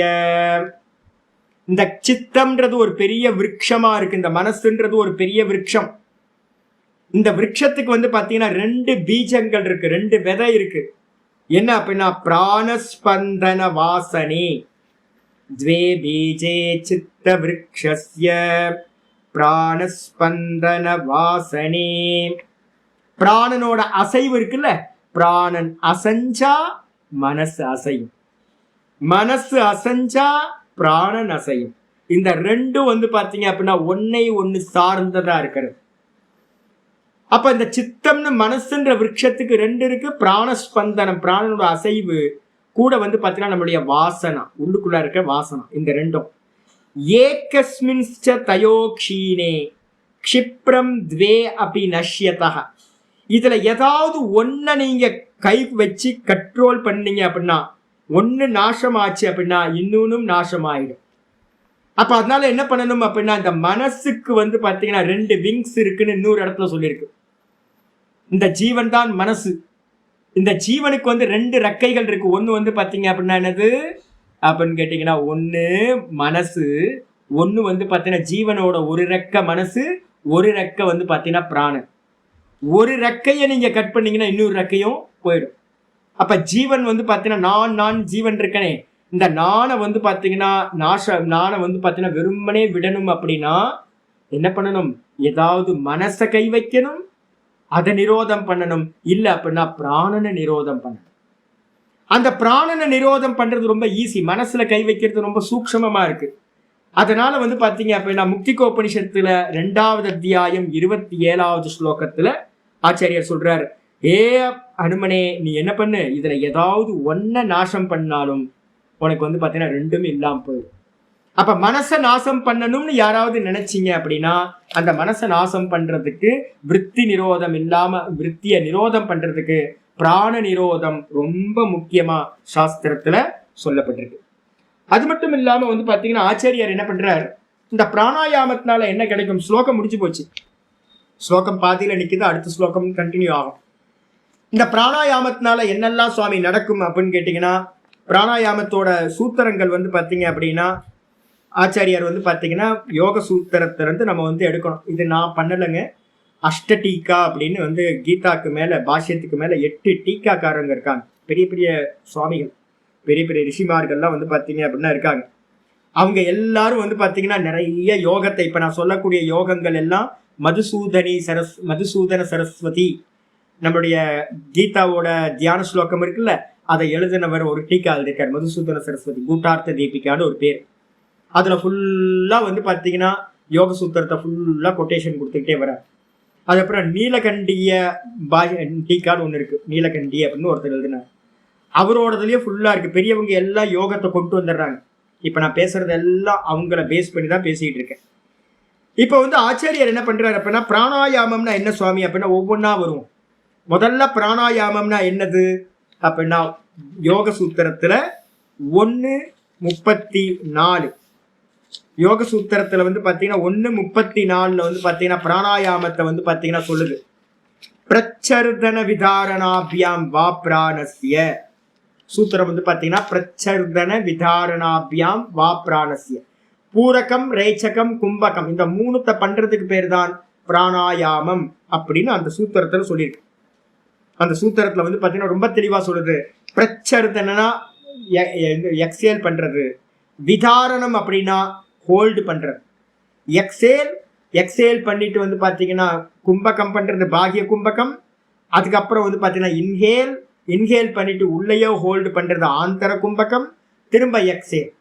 அப்போ வந்து பாத்தீங்கன்னா பூரகம், அதுக்கப்புறம் கும்பகம், அதுக்கப்புறம் ரேச்சகம், inhale hold exhale, inhale hold exhale. இந்த 3 ரிப்பீட் பண்ணிக்கிட்டே இருந்தீங்கன்னா அதுக்கு பேர் தான் வந்து பாத்தீங்கன்னா பிராணாயாமம் அப்படின்னு வந்து பாத்தீங்கன்னா யோக சூத்திரத்தை சொல்லுது. சுவாமி இந்த யோக சூத்திரத்தை சொன்னதை பண்ணா என்ன சுவாமி நடக்கும், பிராணாயாமத்தினால என்ன சுவாமி நடக்கும் அப்படின்னு கேட்டா, மனுஸ்மிருதியில வந்து பாத்தீங்க அப்படின்னா நம்ம அப்பா இந்த குப்பஞ்சுப்பெல்லாம் வந்து பாத்தீங்கன்னா சொல்றதெல்லாம் எடுக்காதீங்க, இதை பண்ண வேணாம் அதை பண்ண வேணாம், ஒன்றும் இல்லை, எல்லாம் கத்தியா எறும்பு மாடு மாதிரி ஆயிடுவோம். அப்ப வந்து பாத்தீங்கன்னா தூக்கி போட்டு பெரியவங்க என்ன சொல்றாங்க, வசிஷ்டர் என்ன சொல்றார், ராமர் என்ன சொல்றார், கிருஷ்ணர் என்ன சொல்றார் அப்படின்னு மனு என்ன சொல்றாருன்னு கேளுங்க. மனு சொல்றார் பிராணாயாமத்தினால என்ன சுவாமி நடக்கும் அப்படின்னா, தஹ்யந்தே த்மாயமானானாம் தாதூனாம் ஹியதாமலாஹா ததேந்திரியானாம் தஹ்யந்தே தோஷா பிராணஸ்ய நிக்ரஹாத். மனுஸ்மிருதியில வந்து பாத்தீங்கன்னா ஸ்லோகம், முக்கியமான ஸ்லோகம் சொல்றார். எப்படி வந்து பாத்தீங்கன்னா பர்வதத்திலிருந்து மலையிலிருந்து வெட்டி எடுக்கப்பட்ட அந்த மினரல்ஸ் எல்லாம் இருக்குல்ல, நிறைய வந்து பாத்தீங்க அப்படின்னா வெட்டி கொண்டு வராங்க, கோலா இருக்கட்டும் அயனா இருக்கட்டும் எல்லாம் வந்து பாத்தீங்கன்னா எடுத்துட்டு வந்து ஃபர்னஸ்ல வச்சு என்ன பண்ணுவாங்க, எல்லாத்தையும் ஃபயர் பண்றாங்க. அப்படி ஃபயர் பண்ணும்போது என்ன ஆகும் அப்படின்னு கேட்டீங்கன்னா, அதுல இருக்கக்கூடிய அழுக்கெல்லாம் போயிட்டு அந்த மெட்டல் மட்டும் நமக்கு வந்து கிடைச்சிரும், ஒரிஜினல் நல்ல மெட்டல். கோல்டு வந்து பாத்தீங்கன்னா கோல்டு ஸ்மித் அது மாதிரி தான் வந்து பாத்தீங்கன்னா எங்கேயாவது நீங்க ஷாப் இருந்துச்சுன்னா முன்னாடி ஓப்பன்லயே இருக்கும், அவங்க வச்சு ஊதுன்னு ஊதிக்கிட்டே இருப்பாங்க, அக்னியில வச்சு ஊதிக்கிட்டே இருப்பாங்க. அது ஏன் ஊதுறாங்க அப்படின்னு கேட்டீங்கன்னா, அக்னியை வச்சு அந்த தங்கத்துல இருக்கக்கூடிய தோஷங்களை எல்லாத்தையும் அழுக்கு எல்லாத்தையும் ரிமூவ் பண்றது. எப்படி வந்து பாத்தீங்க அப்படின்னா ரிமூவ் பண்றாங்களோ அதே மாதிரி ததா இந்திரியானாம் தஹ்யந்தே தோஷாஹா. இந்த இந்திரியங்கள்ல என்ன இருக்கு அப்படின்னா, இந்திரியஸ்யார்த்தே ராகத்வேஷ வியவஸ்திதோ 3:34 பார்த்திருக்கோம். இந்த காஃபி குடிச்சேன் அப்படின்னா அந்த காஃபி குடிச்சது வாசனை வந்து பார்த்தீங்கன்னா எங்க இருக்கு, நாக்கிலேயே போய் தங்கி இருக்கு. நேற்று வந்து பார்த்தீங்க அப்படின்னா இளையராஜாவோட மியூசிக் நான் ஒன்று வெறும் மியூசிக் மட்டும் கேட்டுக்கிட்டு இருந்தேன். ஷோ என்னமா பண்ணியிருக்காரு, அப்படியே காதுலயே நிக்குது எனக்கு. அப்ப என்ன ஆயிடுச்சு அப்படின்னா கேட்ட மியூசிக் காதுல நிக்குது, சாப்பிட்ட காஃபி வந்து பார்த்தீங்கன்னா நாக்குல நிக்குது, நான் ஸ்பர்ஷம் பண்ண ஏசி வந்து பார்த்தீங்கன்னா ஏசியோட பிரீஸ் வந்து பார்த்தீங்கன்னா அப்படியே ஸ்கின்ல நிக்குது. எல்லா இந்திரிய வாசனைகளும் இந்திரியத்துல என்ன ஆகுது, நிக்குது. திரும்ப திரும்ப எனக்கு வேணும் வேணும்னு கேட்டுக்கிட்டே இருக்கு. இது வேணாம், இது வேணும், இது வேணாம், இது வேணும். இந்த சென்ஸ் ஆர்கன்ஸ் தான் நம்மளை லீட் பண்ணிக்கிட்டே இருக்கு. இதான் தோஷம். ராகத்வேஷம் வந்து பார்த்தீங்கன்னா இதுதான். இந்த தோஷங்கள் எல்லாமே வந்து பார்த்தீங்க அப்படின்னா பிராணஸ்ய நிகிரகாத் தஹ்யந்தே. பிராணனை வந்து பார்த்தீங்கன்னா நீங்க நிரோதம் பண்றீங்கன்னா, பிராணாயாமத்து மூலமா நல்ல நிரோதம் பண்றீங்க அப்படின்னா இந்த இந்திரியத்தில் இருக்கக்கூடிய தோஷங்கள் எல்லாம் நாசமாகின்றன. அப்போ சாந்தமா இருக்கலாம். ஒருத்தருக்கு இந்திரியங்கள் டிஸ்டர்ப் பண்ணுது அப்படின்னா அதை கண்ட்ரோல் பண்றதுக்கு தனித்தனியா ஒர்க் அவுட் பண்ண வேணும். நான் ஒரு சுவாமியோட கிளாஸ் கேட்டேன், ரொம்ப வேதாந்தி, ரொம்ப ஃபேமஸ். அவர் என்ன பண்றாரு அப்படின்னு கேட்டீங்கன்னா அவங்க யோகத்துக்கு ஆப்போசிட். அதனால என்ன பண்றாங்கன்னா தனித்தனியா ஒர்க் அவுட் பண்ண சொல்றாங்க. எப்பங்க முடிகிறது? ஒவ்வொரு சென்ஸ் ஆர்கன்ஸும் நம்ம தனித்தனியா ஒர்க் அவுட் பண்ணிக்கிட்டே இருக்கிறோம்னு வச்சுங்களேன், தனித்தனியாலாம் பண்ண முடியாது. அப்ப என்ன பண்றது அப்படின்னு கேட்டீங்கன்னா ஒரே ஒரு பிராணாயாம அபியாசத்தை, காலையில 10 பிராணாயாமம், சாயந்தரம் ஒரு 10 பிராணாயாமம் மெதுவா நீங்க பண்ண ஆரம்பிச்சீங்க அப்படின்னா மெதுவா உங்களுடைய சென்ஸ் ஆர்கன்ஸ் 5 சென்ஸ் ஆர்கன்ஸும் ஒரே அபியாசத்தினால என்ன ஆயிடும், மெதுவா வசப்பட்டுரும். அப்ப மனு சொல்றது ரொம்ப கிளியரா சொல்றார். நல்ல பிராணாயாமம் பண்ணும்போது வந்து பாத்தீங்கன்னா இது எல்லாம் நாசத்தை அடைகின்றன அப்படின்னு. இது இல்லாம வந்து பாத்தீங்க அப்படின்னா உபனிஷதங்கள்லாம் லட்சணங்கள் நிறைய சொல்லுது. இப்ப வந்து பாத்தீங்க அப்படின்னா ஒவ்வொன்றுத்தையா வந்து பாத்தீங்கன்னா பிராணாயாமம் எப்படி சுவாமி பண்ணணும், யோக சுதாகரத்துல வந்து சதாசிவ பிரம்மேந்திரர் சொன்னதை நாம் படிச்சிருப்போம். அதே வந்து பாத்தீங்கன்னா உபனிஷத்துல வந்து மண்டல பிராமண உபனிஷத் அப்படின்னு ஒரு உபனிஷத். அது வந்து பாத்தீங்கன்னா சொல்லுது, பூரக கும்பக ரேச்ச கைஹி சோடச சதுஷ்டி த்வாத்ரிம்ஷத் சங்கியயாயதாக்ரமம் பிராணாயாமஹா. பிராணாயாமம் வந்து பாத்தீங்கன்னா எந்த மாதிரி இருக்கணும், ஒரு தியானம் பண்றதுக்கு முன்னாடி பிராணாயாமம் பண்ண போறீங்க, அந்த எப்படி இருக்கணும் சுவாமி அப்படின்னா பூரகம் கும்பகம் ரேச்சகம். முதல்ல என்ன பண்றோம், பூரகத்தை பண்றோம். இந்த கைகளை இப்படி வச்சிருக்கீங்களா, இந்த 2 விரலை, கட்டை விரலுக்கு பக்கத்துல இருக்கிற 2 விரலை மடக்குனீங்கன்னா போதும், இந்த இது கிடைச்சிரும் உங்களுக்கு. ஆயிடுச்சா? இத அப்படியே அப்ளை பண்ணுங்க. மூக்கோட இதுல பிடிச்சுக்கிறீங்க. இதுல பிடிச்சிங்க அப்படின்னா முதல்ல எப்பவுமே என்ன பண்ணணும், பூரகம் ஆரம்பிக்கணும். இந்த பூரகம் வந்து பாத்தீங்கன்னா எப்படி இருக்கணும் சுவாமி அப்படின்னு கேட்டீங்கன்னா, பூரகம் ஆச்சாரியர் சொல்றாரு, பூரகம் எங்க இருந்து ஸ்டார்ட் பண்ணுவோம், ரைட்ல பூரகம் பண்ணுவோம். இது லெஃப்ட்ல, முதல்ல எப்பவுமே லெஃப்ட்ல தான் பூரகம் ஸ்டார்ட் பண்ணணும். லெஃப்ட் நாசிலுக்கு பேர் வந்து பாத்தீங்கன்னா சந்திர நாடின்னு பேர், இடா நாடின்னு பேர். அந்த சந்திர நாடி மூலமா எத்தனை சுவாமி அளவு அப்படின்னா 16 மாத்திரைகள். 16 மாத்திரைகள்னா என்ன அர்த்தம், 16 ஓங்காரம் சொல்லுங்க. ஓம் ஓம் ஓம் ஓம் ஓம் ஓம் ஓம் ஓம் ஓம் ஓம் ஓம் ஓம் அப்படின்னு மனசுல சொல்லிக்கிட்டே வந்து பாத்தீங்கன்னா பிராணனை வந்து பாத்தீங்கன்னா இன்ஹேல் பண்றது. லெஃப்ட் நாசில் வழியா இன்ஹேல் பண்றது 16 மாத்திரைகள் பண்ணணும். சோடச, அதுக்கப்புறம் சதுஷ்டி, அதுக்கப்புறம் பூரகம் பண்ணினோன்னு என்ன பண்ணணும், யோகத்துல சொல்லியிருக்கு ஜாலந்தர பந்தம் பண்ணணும். யோக சூத்திரத்துல கேட்டவங்களுக்கு எல்லாம் தெரியும் இதெல்லாம். ஜாலந்தர பந்தம்னு என்ன அர்த்தம், இந்த கழுத்தை வந்து பாத்தீங்கன்னா நெக்கை வந்து பாத்தீங்கன்னா லாக் பண்றது. இந்த கழுத்து வந்து சின் வந்து பாத்தீங்கன்னா உங்களோட மார்புல இடிக்கிற மாதிரி பண்ணினீங்கன்னா பிராணன் வெளியில போகாது, லாக் ஆயிடும். இந்த த்ரோட்ல வந்து லாக் பண்றதுக்கு பேரு ஜாலந்தர பந்தம்னு பேர். இதுக்கப்புறம் வந்து பாத்தீங்க அப்படின்னா மூலபந்தம்னு சொல்றோம். நம்மளுடைய மலத்வாரத்தை வந்து உள்ள இழுத்துக்கிறது, அதுக்கு பேர் மூலபந்தம்னு பேர். அப்ப கீழே வந்து பிராணன் அபான வாயு கீழே போகாது, வெளியில வந்து பாத்தீங்கன்னா பிராணவாயு இந்த வந்து பாத்தீங்கன்னா மேலையும் போகாது, மேலையும் பந்தம் கீழையும் பந்தம் பண்ணதுக்கு பிறகு வந்து பாத்தீங்கன்னா ஒட்டியான பந்தம்னு பேர். வயிற்றை வந்து உள்நோக்கி குவிக்கிறது, அதுக்கு பேர் ஒட்டியான பந்தம்னு பேர். இந்த 3 பந்தங்களோட 64 மாத்திரைகள் வந்து பாத்தீங்க அப்படின்னா ஹோல்டு பண்றது, அதுக்கு பேர் அந்தர் கும்பகம்னு பேர். அந்தர் கும்பகம் வந்து பாத்தீங்கன்னா 64 மாத்திரைகள் பண்றது. 1:4:2 கணக்கு. 16 மாத்திரைகள் இன்ஹேல் பண்ணுனீங்க. 16 × 4 64. 64 ஓங்காரம் மனசுல சொல்ற வரைக்கும், இல்லைன்னா ஒரு டைமரை வச்சுங்க, அதுல வந்து பாத்தீங்கன்னா சதா அந்த டைமரை வச்சுக்கிட்டு பிராக்டிஸ் பண்றது. அதுக்கப்புறம் திரும்ப வந்து பாத்தீங்கன்னா வெளியில 64 முடிஞ்சோன்னா திரும்ப வெளியில கழுத்தை ரிலீஸ் பண்றீங்க. கழுத்தை நார்மல் கொண்டு வந்துட்டு எந்த சைட்ல பூரகம் பண்ணமோ அதுக்கு ஆப்போசிட் சைடு ரைட் சைட்ல வந்து பாத்தீங்கன்னா சூரிய நாடின்னு பேர். இந்த சூரிய நாடினால என்ன பண்றோம், எக்ஸேல் பண்றோம். எவ்வளவு சமயம் சுவாமி அப்படின்னு கேட்டீங்கன்னா 16ஓட 2 டைம், 16 × 2 32 மாத்திரைகள். அப்ப 32 மாத்திரைகள் எக்ஸேல் பண்றது எதுவோ இதுதான் அரை பிராணாயாமம். அரை முடிஞ்சிருச்சு, பாதி முடிஞ்சிருச்சு. அப்ப 16 இன்ஹேல் பண்றீங்க, 64 ஹோல்டு பண்றீங்க, கும்பகம் பண்றீங்க, அப்புறம் 32 எக்ஸேல் பண்றீங்க, ரேச்சகம் பண்றீங்க.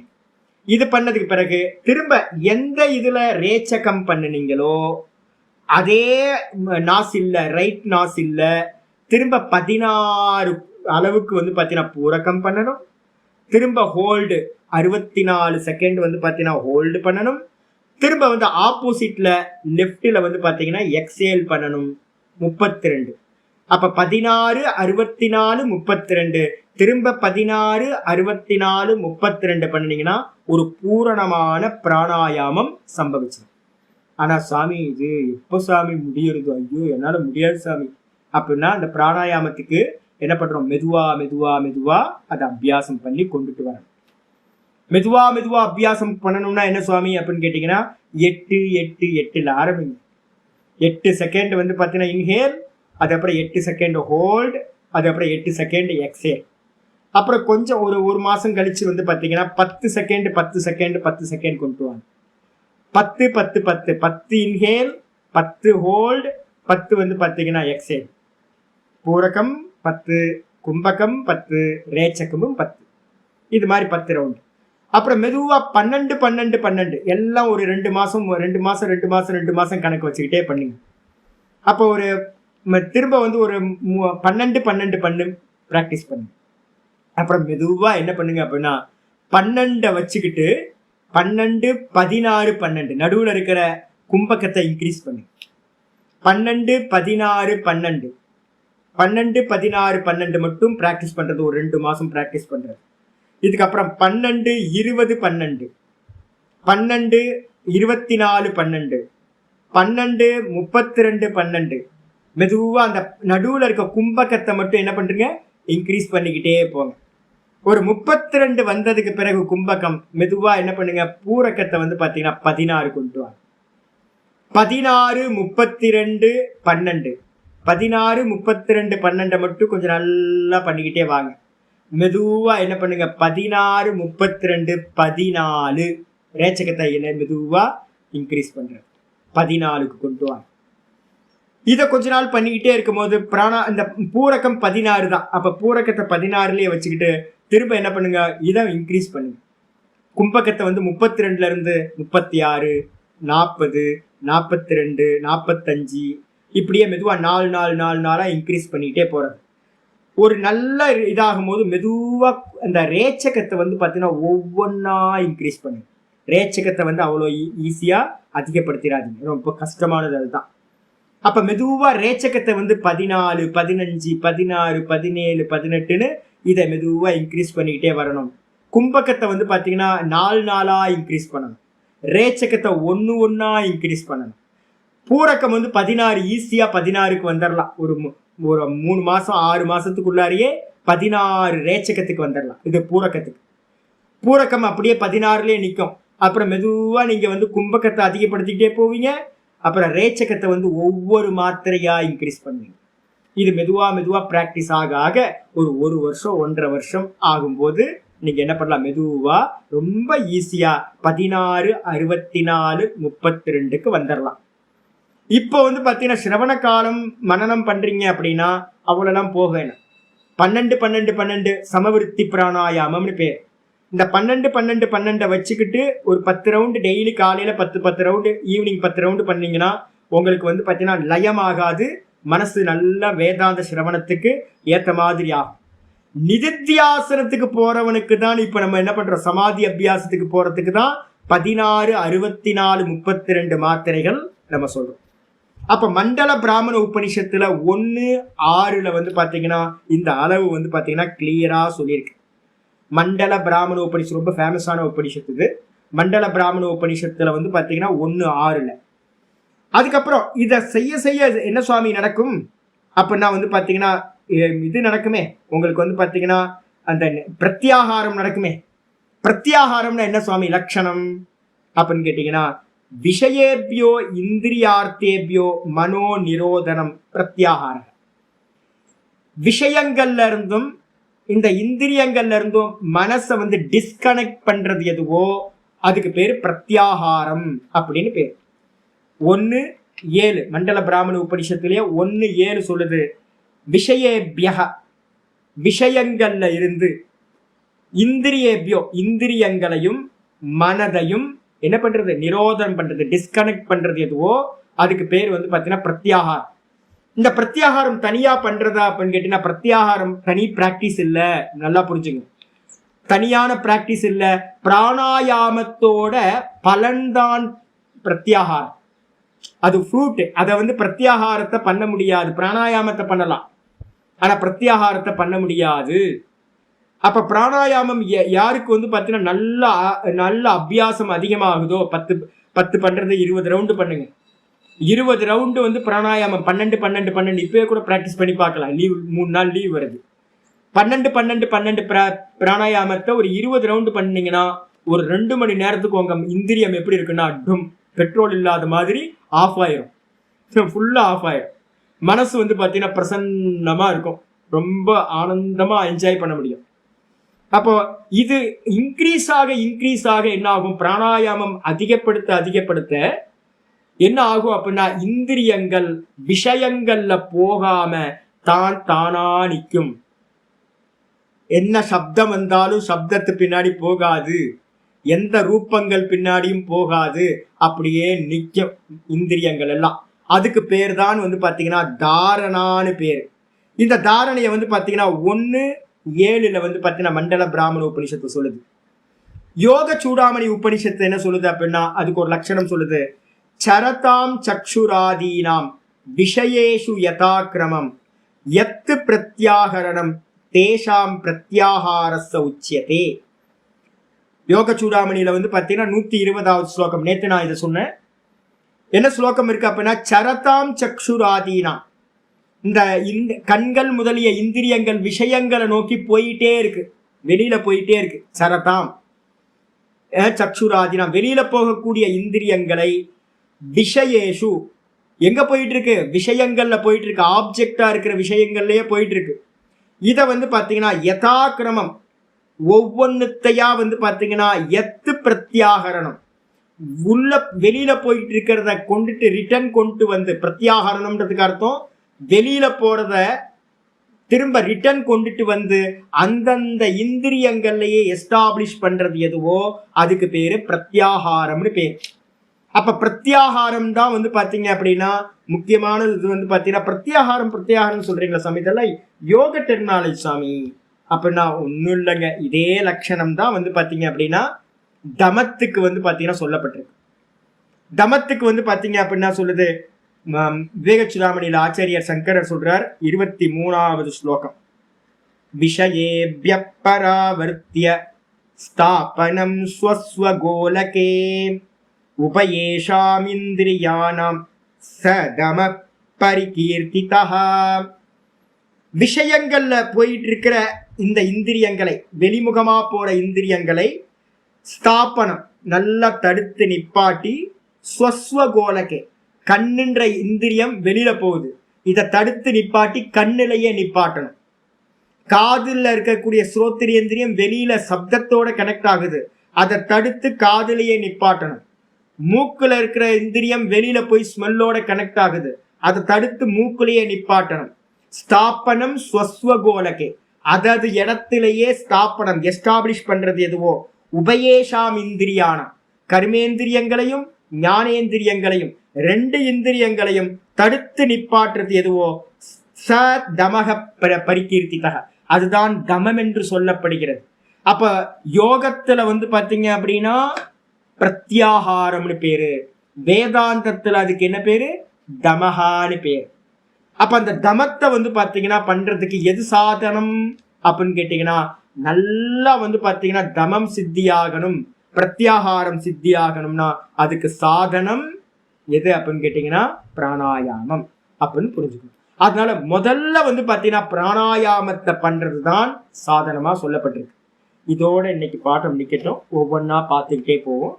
மீதியை நம்ம நாளைக்கு கிளாஸ் பார்க்கலாம். 3 நாள் லீவு, 3 நாள் லீவ் முடிச்சுட்டு வந்து இதை கண்டினியூ பண்ணுவோம். பாஷ்யம் முடிஞ்சு போச்சு, இருந்தாலும் விசாரம் இன்னும் கொஞ்சம் பண்ணுவோம். நம்ம பிராணாயாமம் பண்ணிட்டு இருக்கோம், மெதுவா பிரத்யாகாரத்தை பேசுவோம், அப்புறம் தாரணையை பத்தி கொஞ்சம் பேசுவோம். சரியா? ஓம் பூர்ணமத பூர்ணமிதம் பூர்ணாத் பூர்ணமுதச்யதே பூர்ணஸ்ய பூர்ணமாதாய பூர்ணமேவாவசிஷ்யதே. ஓம் சாந்தி சாந்தி சாந்தி. ஹரி ஓம் ஸ்ரீ குருப்யோ நமः. ஹரி ஓம். ஓம் கீதா சாஸ்திரமிதம் புண்ணியம் யப்பட்டேத் பிரயதப்புமான் விஷ்ணோ பதமவாப்னோதி பயசோகாதிவர்ஜிதः. கீதாத்யஜனசீலஸ்ய பிராணாயாம பரஸ்ய ச நைவ சந்தி ஹி பாபானி பூர்வஜன்ம கிருதானி ச மலநிர்மோச்சனம் பும்சாம் ஜலஸ்நானம் தினே தினே சக்ருத் கீதாம்பசிஸ்தானம் சம்சாரமலநாசனம். கீதா சுகீதா கர்த்தவ்யா கிமன்யை சாஸ்திர விஸ்தரைஹ யா ஸ்வயம் பத்மநாபஸ்ய முகபத்மாத் வினிஸ்ருதா பாரதாமிருத சர்வஸ்வம் விஷ்ணோ வக்த்ராத் வினிஸ்ருதம். கீதா கங்கோதகம் பீத்வா புனர்ஜன்ம ந வித்யதே. சர்வோபனிஷதோ காவः தோக்தா கோபாலநந்தனः பார்த்தோ வத்ஸ சுதீர்போக்தா துக்தம் கீதாமிருதம் மகத். ஏகம் சாஸ்திரம் தேவகீ புத்திர கீதம் ஏகோ தேவோ தேவகீ புத்திர ஏவ. ஏகோ மந்திரஸ்தஸ்ய நாமானி யானி கர்மாப்யேகம் தஸ்ய தேவஸ்ய சேவா. இது ஸ்ரீமத் பகவத்கீதா மாஹாத்மியம் சம்பூர்ணம். ஓம் ஸ்ரீ கிருஷ்ணாய பரமாத்மனே நமः. ஸ்ரீ கிருஷ்ண கிருஷ்ண கிருஷ்ண. காயேன வாசா மனசேந்திரியைர்வா புத்யாத்மனா வா பிரகிருதேர்ஸ்வபாவாத் கரோமி யத்யத் சகலம் பரஸ்மை நாராயணாயேதி சமர்ப்பயாமி. ஓம் தத்சத். இது பரபிரம்மார்ப்பணமஸ்து. நாராயண நாராயண நாராயண. நமஸ்காரம்.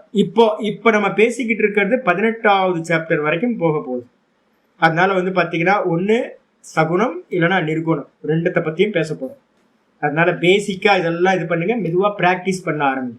பிராணாயாமம் ஏதாவது ஒரு யஜ்யமாவது இருக்கணும். பிராணாயாம யஜ்யம் இருக்கு அப்படின்னா அயஜ்யஸ்ய எவன் யஜ்யம் இல்லாதவனா சாதனை இல்லாதவனா இருக்கானோ அவனுக்கு இந்த லோகமும் இல்லை பரலோகமும் இல்லைன்னு 4வது சாப்டர்ல சொல்றேன். அதனால வந்து பாத்தீங்கன்னா சாதனையை விட்டுட்டீங்க அப்படின்னா இந்திரிய நிகிரகம் கிடைக்காது. பிராணாயாமத்தை வந்து பாத்தீங்கன்னா ரொம்ப இம்பார்ட்டண்டா ராமபிரான் வந்து பாத்தீங்கன்னா அனுமனுக்கு உபதேசம் பண்ற, வசிஷ்டர் வந்து பாத்தீங்கன்னா ராமருக்கு உபதேசம் பண்ற, யோகி யாக்ஞவல்ய மகரிஷி வந்து பாத்தீங்க அப்படின்னா வேதாந்தத்துல கரை கண்டவர், அவர் வந்து பாத்தீங்கன்னா கார்கிக்கு உபதேசம் பண்ற, சிவபெருமான் வந்து பாத்தீங்கன்னா விஞ்ஞான பைரவ தந்திரம்னு ஒரு பிரதானமான தந்திரம், அதுல வந்து பாத்தீங்க அப்படின்னா பார்வதி தேவிக்கு உபதேசம் பண்ற. அதனால இதெல்லாம் குப்பஞ்சுப்பன் சொன்னதெல்லாம் இல்லை, இந்த சமன்வயம் பண்ணணும். எப்போ எதுக்கு என்ன இதெல்லாம் தெரிஞ்சுக்கிட்டு பண்ணினீங்கன்னா கரெக்டா இருக்கும். அதனால அபியாசம் பண்ண ஆரம்பிச்சிடும். நமஸ்காரம்.